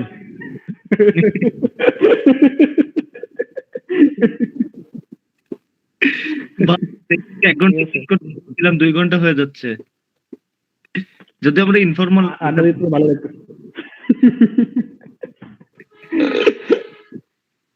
ভাই আমি তো পেইনে আছি, তো এখন পার্টিসিপেন্টস অনেক বেশি, পেইনের কথাগুলো এখন বলবো না। আমি পার্সোনালি আপনার কাছ থেকে একটা সময় নিব, আপনি আমারে 10-15 মিনিট সময় দিয়েন একদিন। শোন, এগুলো আমি এটা তো হচ্ছে যখন বেশি লোকজন ছিল তখনও বলি নাই যে আমাদের প্রচুর পরিমাণ সিনিয়র আছে যারা ওভারকাম করছে, যারা হচ্ছে জানে বা রিসোর্স গুলো শেয়ার করা পসিবল। এই জিনিসগুলো না জাস্ট একটা নক করলে, তুই একটা নক করে বা 10 মিনিট ডিসকাশন করলে 15 দিনের ইনফরমেশন আগায় যাওয়া সম্ভব, যেটা তুই ব্রাউজ করে 1 মাস বসেও পাবি না, ঠিক আছে? যে মাহফুজের সাথে তো আমার কথা হয়েছে, ক্যাম্পাসে গেছি যখন কিছুদিন আগে, ক্যাম্পাসে রিউনিয়ন হলো তখন গেলাম, তখন ওর সাথে কথা হয়েছে। কথা হচ্ছে যে এই জিনিসগুলো হচ্ছে একটু নক করে কথাবার্তা বললে কোনো সমস্যা নেই। এবং আমি টু বি অনেস্ট সবসময় ফোনে কথা বলা আমার দ্বারা হয়তো সম্ভব না, কিন্তু মেসেজে আমি যে কোনো সময় অ্যাভেলেবেল, ঠিক আছে? অফিস টাইমে অ্যাভেলেবেল। আর এই যে এখন ল্যাবে আছি, ল্যাবে থাকলে কোনো কথা নেই, ল্যাবে থাকলে আমি যে কোনো কারোর সাথে কথা বলতে পারি, কারণ আমি ল্যাবের ইনচার্জ। আমার ভালো কথা, আমার মাস্টার্স থিসিস স্টুডেন্ট কে জানিস? আমার ব্যাচের ফার্স্ট গার্ল, আমার ওয়াইফ, ঠিক আছে? সে আমার masters student. Life time achievement ভাই। এটা আমি এখনো পাবলিক করি নাই, তোরা 14 জন আছিস তাই বললাম, এটা আমি পাবলিক করবো খুব তাড়াতাড়ি। ভাই 14 জন আছে। ওকে হোয়াটএভার। আর শুভ ভাই আরেকটা জিনিস আমি শেয়ার করতে চাই, সেটা হচ্ছে যে আমি ইদানিং একটু ঘাটাঘাটি করতেছি অ্যাপ্লিকেশন করার জন্য আর কি, কয়েকটা অ্যাপ্লিকেশন করছি সেটাও। আর হচ্ছে আমি 2টা লিংক শেয়ার করছি কমেন্টে, এই লিংকটা হয়তো অনেকেরই কাজে দেবে। মাঝখানে একটা প্রশ্ন ছিল যে আমরা ভার্সিটি কিভাবে খুঁজে বের করব। ভার্সিটি খুঁজে বের করার একটা হিউজ এবং ইউজফুল একটা ডেটাবেস হচ্ছে 4icu.org। এই ওয়েবসাইটটাতে মানে পৃথিবীর সব ভার্সিটি আছে মোটামুটি বলা যায়, সেটা ওয়ার্ল্ড র্যাঙ্কিং সহই আছে। আর একটা হচ্ছে mastersportal.com, এখানে হচ্ছে বিভিন্ন ভার্সিটির রিলেভেন্ট প্রোগ্রাম গুলো স্ক্রিনিং বা ফিল্টারিং সিস্টেমটা অনেক ইজি আসলে এখানে। তো এই 2টা ওয়েবসাইট ইউজ করলে দেখা যাচ্ছে আমাদের অ্যারাউন্ড 70 বা 80% প্রবলেম সলভ হয়ে যায়। বাদ বাকিটা নিজের উপরে মাসুদ, এই ডিপেন্ড করবে। হ্যাঁ এই এই হচ্ছে ওয়েবসাইটের লিংক দুইটা আমাকে একটু আলাদাভাবে দিস তো, আমি হচ্ছে ই করবো না, চেকে দিব না, রিসোর্স হিসেবে দেওয়া যাবে। আচ্ছা মাস্টার্স পোর্টালটা আমি জানি, এটা আমি আর আমি নিজেও use করছি। 4icu.org কিন্তু 4icu.org এটা আমি কখনো ইউজ করি নাই। আর একটা জিনিস আমি হচ্ছে তখন শেয়ার করি নাই, সেটা হচ্ছে এই জিনিসগুলো কান্ট্রি স্পেসিফিক আছে। ধর ওয়েটা হচ্ছে এরকম যে তোর আগে ফিল্ড ঠিক করতে হবে, ন্যারো করার সিস্টেম কি, ঠিক আছে? ফিল্টারিং করতে গেলে ন্যারো করার সিস্টেম কি, প্রথম হচ্ছে ঠিক করতে হবে যে ওকে আমি এতদিন জেনেটিক্সে আমি যেটা করছি, আমি জেনেটিক্সে পড়াশোনা করছি, আমি বায়োটেকনোলজি সাবজেক্টেই যাব, আমি অন্য কোনো সাবজেক্টে যাব না, ঠিক আছে?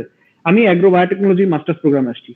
আমার শুরু থেকে প্ল্যান ছিল আমি বায়োইনফরমেটিক্সে কাজ করব, আমি এসে বায়োইনফরমেটিক্সেই কাজ করছি, আমি এখন পিএইচডি বায়োইনফরমেটিক্সেই করতেছি, ঠিক আছে? আমি যখন তুই একটা ফিল্ড ন্যারো করে ফেলবি, যে আমি একটা ফিল্ড স্পেসিফিক করে ফেলবি যে আমি এই ফিল্ডেই যাব, একটা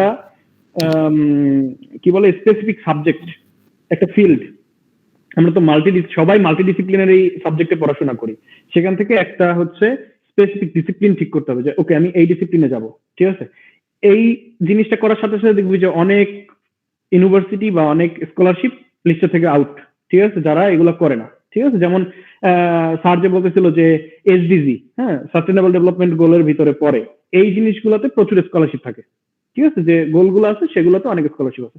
এই আমরা সবাই ঘুরে ফিরে এই ফিল্ডেরই কাজ করি, ঠিক আছে? তো ওই জায়গা থেকে একটা ন্যারো করে ফেলতে হবে যে ওকে আমি এই ফিল্ডে যেতে চাই।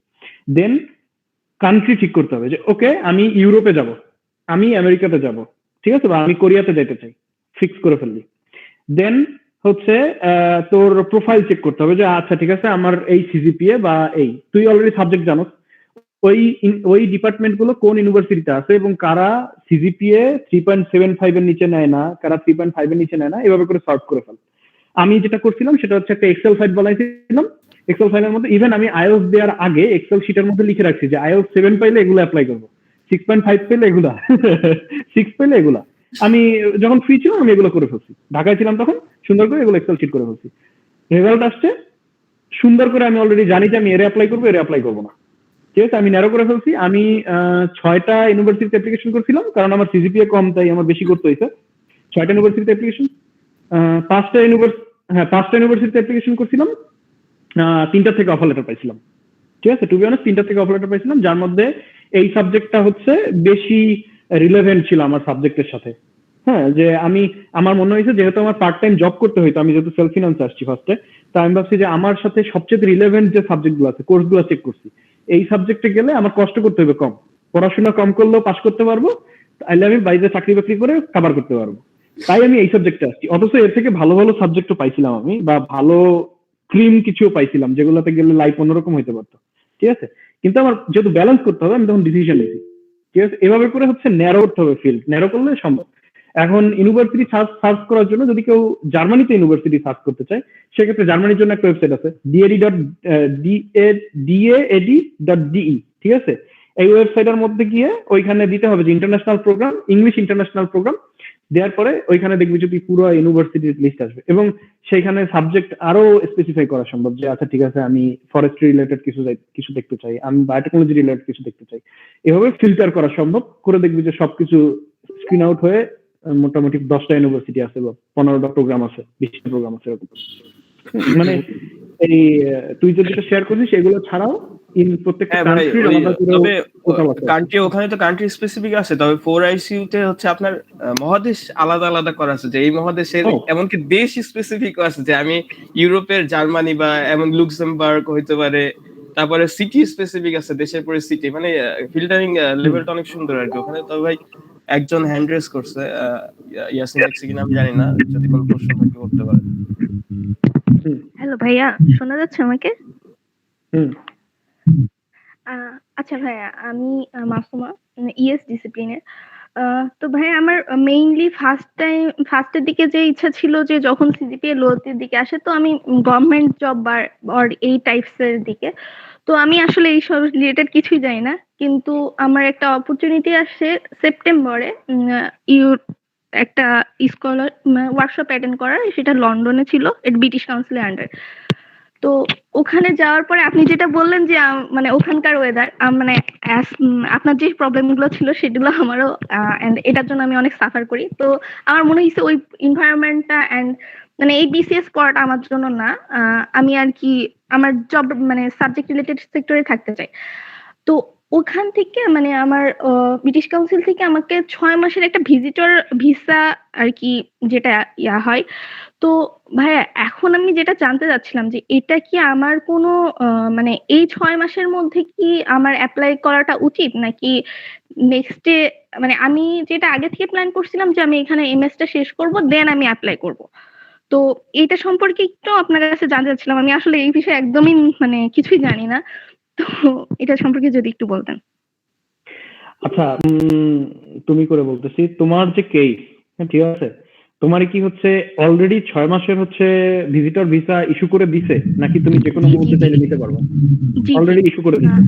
আচ্ছা, মানে আমার মনে হয় সেপ্টেম্বরে মানে ইউরোপে গেছিলাম, মানে আমার লন্ডনে 7 দিনের একটা ট্রিপ ছিল ওখান থেকে।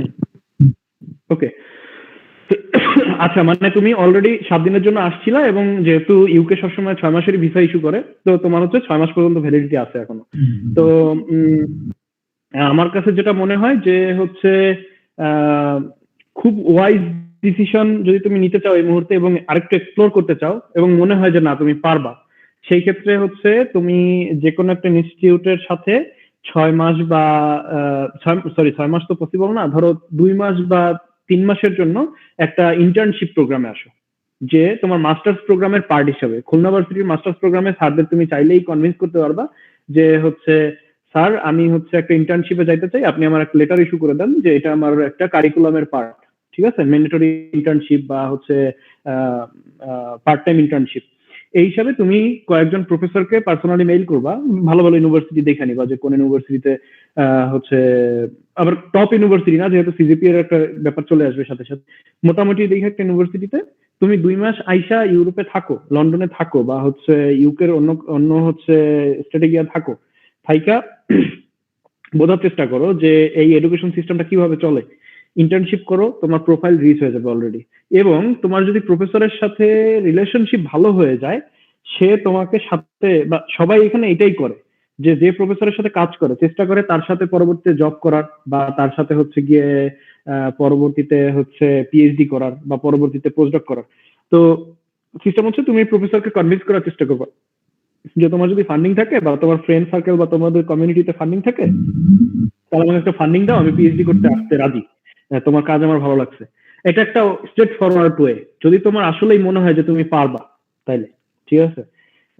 এবং এটা করতে খুব বেশি সময় লাগবে না, অ্যাপ্লিকেশন প্রসেস গুলো জাস্ট ব্রাউজিং করার সময়টা হচ্ছে ফ্যাক্ট। ধরো আজকে যদি শুরু করো, 1 সপ্তাহের মধ্যে তুমি বুঝে ফেলবা যে এই 15 জনকে আমি ইমেল করলে আমার ফিল্ড, আমি যা করতেছি, যে কারণে আমি ব্রিটিশ কাউন্সিলের সাথে এই প্রোগ্রামে সর্ট আউট হয়েছিলাম, বা এই জিনিসটা যেটা তোমার প্রোফাইল অলরেডি অনেক ফোকাস করার মতো একটা জায়গা, এই রিলেটেড কাজ করে, তার সাথে আমি এভাবে করে যাইতে পারি।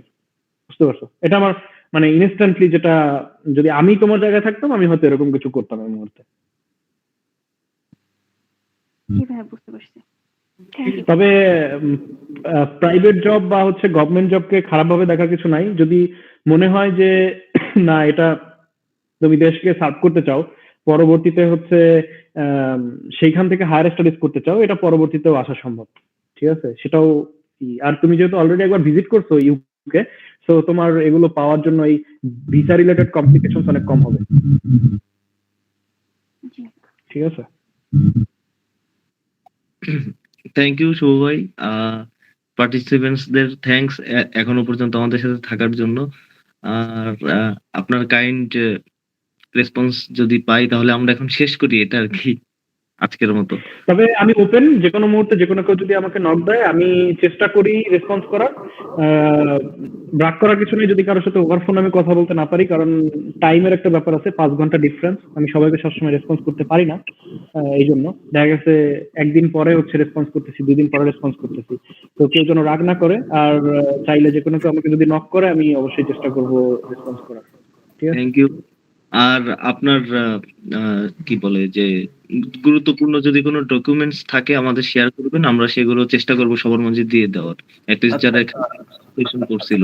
আর ভাই কথার মাঝখানে একটা বলা হলো যে আমাদের নাকি একটা গ্রুপ আছে, আসলে গ্রুপের কোনো লিংক আছে কিনা আমি জানি না, আসলে কোনো গ্রুপ এক্সিস্ট করে কিনা। যদি গ্রুপের লিংকটা প্রোভাইড করা হলে হয়তো আমরা অ্যাড হয়ে যেতাম। আচ্ছা, এই অনেক গ্রুপ তো আছে, আমি দেখলাম যে ওদের যে অর্গানাইজেশন আর কি, এসব সোসাইটির যে অর্গানাইজেশন, ওদের একটা পেজ আছে, একটা গ্রুপ আছে সম্ভবত, প্রাইভেট গ্রুপ। এখন এটা কি অর্গানাইজিং কমিটির গ্রুপ নাকি হচ্ছে ওপেন ফর অল, আমি এটা জানি না, এটা জীবু ভালো বলতে পারবে। ভাই আপনাদের পেজ যেটা আছে, পেজটা ওপেন ফর অল, একটা গ্রুপ আছে, গ্রুপটা ওপেন ফর অল, আর একটা প্রাইভেট গ্রুপ আছে যেটা শুধুমাত্র আমাদের রেজিস্টার্ড মেম্বারদের জন্য। আমরা রেজিস্টার্ড মেম্বারদের জন্য আলাদা কিছু প্রোগ্রাম অ্যারেঞ্জ করি, যারা আমাদের রেজিস্টার্ড মেম্বার এবং কমিটি মেম্বার, এরা যাতে বেশি নলেজেবল হয় সেক্ষেত্রে আমরা খেয়াল রাখি, কারণ আমরা যদি নলেজেবল না হই আমরা আর কাউকে তো শেখাতে পারবো না। সো আমাদের প্রাইভেট আলাদা একটা আছে, আমাদের প্রাইভেট প্রোগ্রামটাও ভেরি রিসেন্ট, এই মাসে না হলেও নেক্সট মান্থের শুরু থেকে আমরা করব। সেখানে আমাদের প্ল্যান আছে এরকম যে একটা থিসিস শুরু থেকে শেষ পর্যন্ত কিভাবে করতে হবে, কি কি মাথায় রাখতে হবে, ইভেন ইন্ট্রোডাকশনে কি কি থাকতে হয়, লিটারেচার রিভিউ কত ধরনের হতে পারে বা কোনটা বেস্ট হবে, মেথোডোলজি, তো সম্পর্কে একটা বেটার আইডিয়া আমরা প্রথমে যারা সিনিয়র স্টুডেন্টস আছি, ক্যাম্পাসে এক্সিস্ট করি, অন 6 অন 5, তারা আগে বসবো এই প্রাইভেট গ্রুপের সাথে, এরপর আমরা টিচারদের নিয়ে বসবো প্রাইভেট গ্রুপের সাথে। এরপর আমাদের যেটা পরিকল্পনা আছে সেটা হচ্ছে কি, আমরা প্রত্যেকটা স্কুল বেস টিম করতেছি। আমরা অলরেডি হচ্ছে সিভি চেয়েছি, আমরা একটা ইন্টারভিউ নিব বা ভাইবা নিব বলতে পারেন। ভাইবা বোর্ডে আমরা যারা মোটামুটি এক্সপিরিয়েন্সড আছি তারা থাকবো, সেই সাথে হচ্ছে একজন করে টিচার থাকবেন, আমাদের 2টা বোর্ড বসবে। তো আমরা প্রত্যেকটা স্কুল ওয়াইজ আলাদা আলাদা টিম করে, ওই টিমটার কাজ থাকবে স্কুল ওয়াইজ যে টিচারদের একটা অ্যাডভাইজার প্যানেল থাকবে, ওই প্যানেলের সাথে মান্থলি মিনিমাম 2 বার বসে সেগমেন্ট ওয়াইজ থিসিসটা শেখা, টপিক সিলেকশন টু আপনার রেফারেন্স লেখা পর্যন্ত শেখা। এবার ওই যে 7-8 জনের যে স্কুল ওয়াইজ টিমটা থাকবে, ওই টিমটা আমাদের করবে কি, আমরা প্রত্যেকটা স্কুলের জন্য আলাদা করে একটা ওয়ার্কশপ অ্যারেঞ্জ করব, যেটা কন্ডাক্ট করবে ওই টিমটা যারা শিখছে। তার মানে ব্যাপারটা হচ্ছে গিয়ে এরকম, আমাদের রিসার্চ বেস যে টিম স্কুল ওয়াইজ যেটা থাকবে, ওরা নিজেরা আগে শিখে তারা তাদের চার্টশিট করবে বা স্লাইড মেক করবে, এরপরে স্কুল ওয়াইজ আমরা করব, কারণ স্কুল ওয়াইজ থিসিস ডিফারেন্স থাকে। তো এভাবে আমরা আগাচ্ছি। তো আমাদের আসলে এভাবে অনুরোধ থাকবে সবার যে আমাদের সংগঠনে, সোজা কথা যে টাকা দিয়ে রেজিস্টার্ড হওয়ার, কারণ একটা সংগঠন রেজ করতে গেলে কিছুটা টাকার প্রয়োজন হয়, বিভিন্ন ওয়ার্কশপ অ্যারেঞ্জ করতে গেলে, যেমন একটা রুম ভাড়া নেওয়া, সেমিনার কক্ষ ভাড়া নেওয়া, যাকে আমরা গেস্ট হিসেবে আনতেছি ফিজিক্যালি। এই যে আপনি তো ভাই আমাদের সাথে অনলাইনে যুক্ত হয়েছেন, আমরা আপনাকে এজ এ গিফট কিছুই দিতে পারছি না, এরকম কিছু আমাদের সবার জন্য আছে। বাট মনে করেন যে কিছু সেগমেন্টে, যেমন আমরা প্রথম যেটা ওয়ার্কশপ করছিলাম how your thesis should be, Monirul Islam sir নিয়েছিলেন এটি। তো স্যারকে আমরা চেষ্টা করছি যে কিছুটা গিফট করার, যেটা যৎসামান্য হলেও চেষ্টা করছি, অ্যাটলিস্ট যে আমাদের সময় দিয়ে হেল্প করবে তাকে আমরা কিছু দিতে চাই। তো এছাড়াও একটা অর্গানাইজেশন রান করতে গেলে আসলে অনেক টাকা পয়সার প্রয়োজন হয়। তো এই জন্য আমরা একটা সিস্টেম রাখছি যে রেজিস্টার্ড মেম্বার থাকবে, যেটার জন্য আলাদা একটা প্রাইভেট গ্রুপ আছে, ওই প্রাইভেট গ্রুপে আমাদের স্পেশাল কিছু প্রোগ্রাম থাকবে।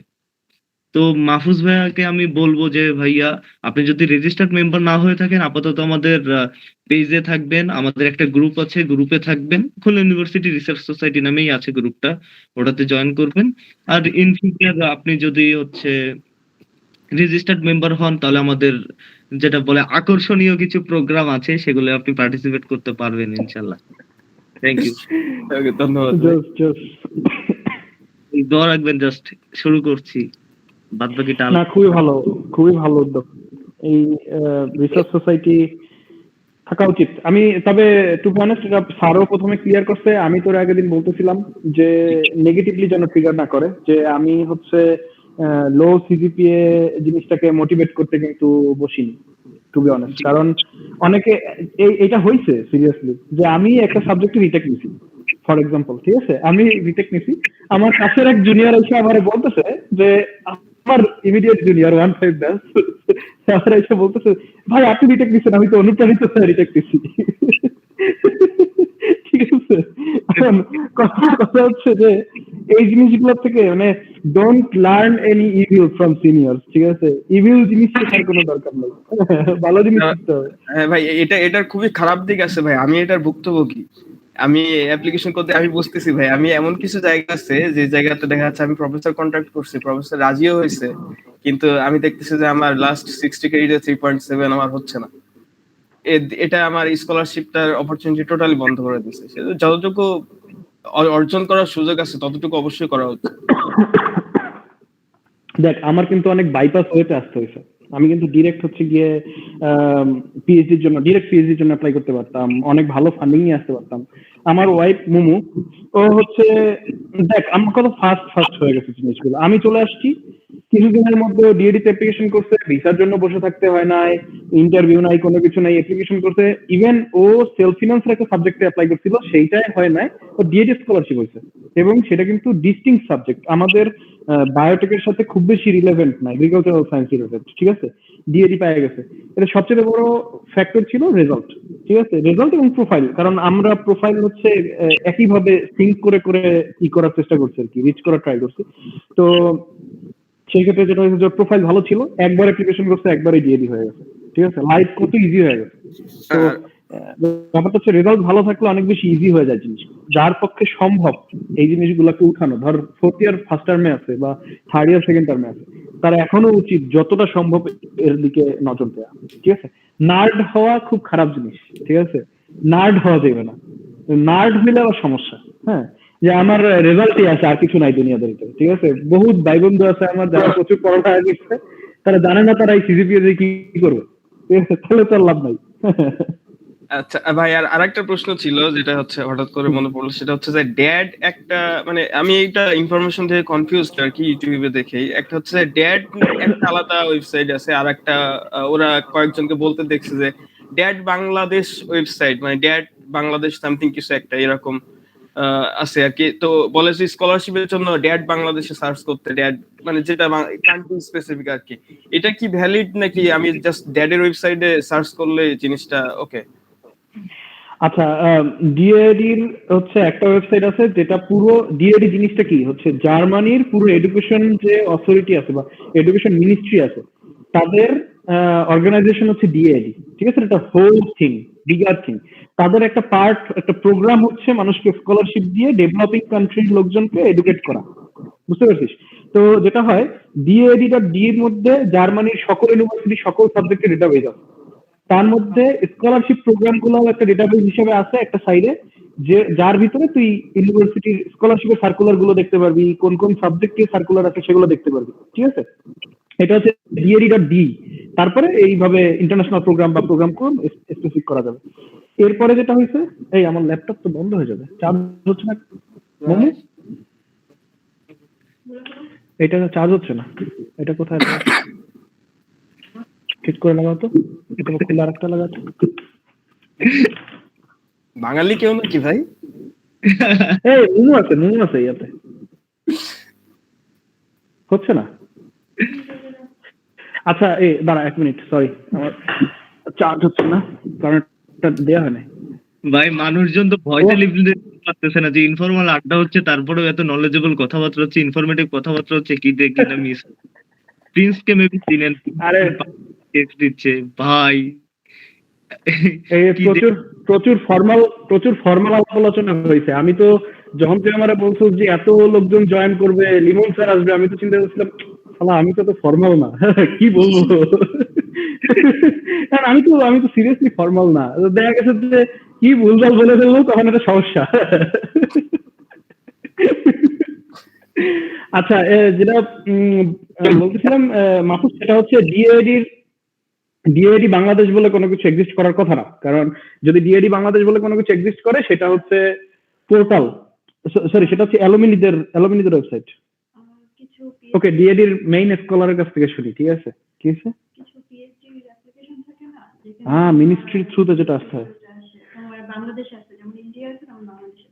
ওকে, আচ্ছা, তার মানে কান্ট্রি স্পেসিফিক আছে। ডিআইডির একটা প্রোগ্রাম আছে, সেটা হচ্ছে যে তুই ইউনিভার্সিটির কোনো প্রফেসরের কাছ থেকে অফার লেটার নিতে পারবি যে সে তোকে ইনভাইট করবে, কিন্তু তোরে ফান্ডিং করবে ডিআইডি, ঠিক আছে? খুবই পুয়ার ফান্ডিং, মানে পিএইচডি তে আসলে, ডিআইডি তে আসলে, এটা নিয়ে জার্মানি নিয়ে যদি তোরা স্পেসিফিক ভাবে কোনোদিন বসতে চাস, কথা বলতে চাস, তখন এগুলো আলাপ করা যাবে আর কি। হ্যাঁ, তখন হচ্ছে গিয়ে ধর জার্মানিতে 2 ধরনের পিএইচডি প্রোগ্রাম আছে, একটা স্ট্রাকচারাল, একটা নন স্ট্রাকচারাল, ঠিক আছে? আমি ইউনিভার্সিটিতে জব করি, আমার প্রফেসরও ইউনিভার্সিটির এমপ্লয়ি, আমিও ইউনিভার্সিটির এমপ্লয়ি। সে আমার কোনোদিন এসে বলতে পারে না যে এটা তোমার করতে হবে, এটা করতে হবে না, ঠিক আছে? ও যে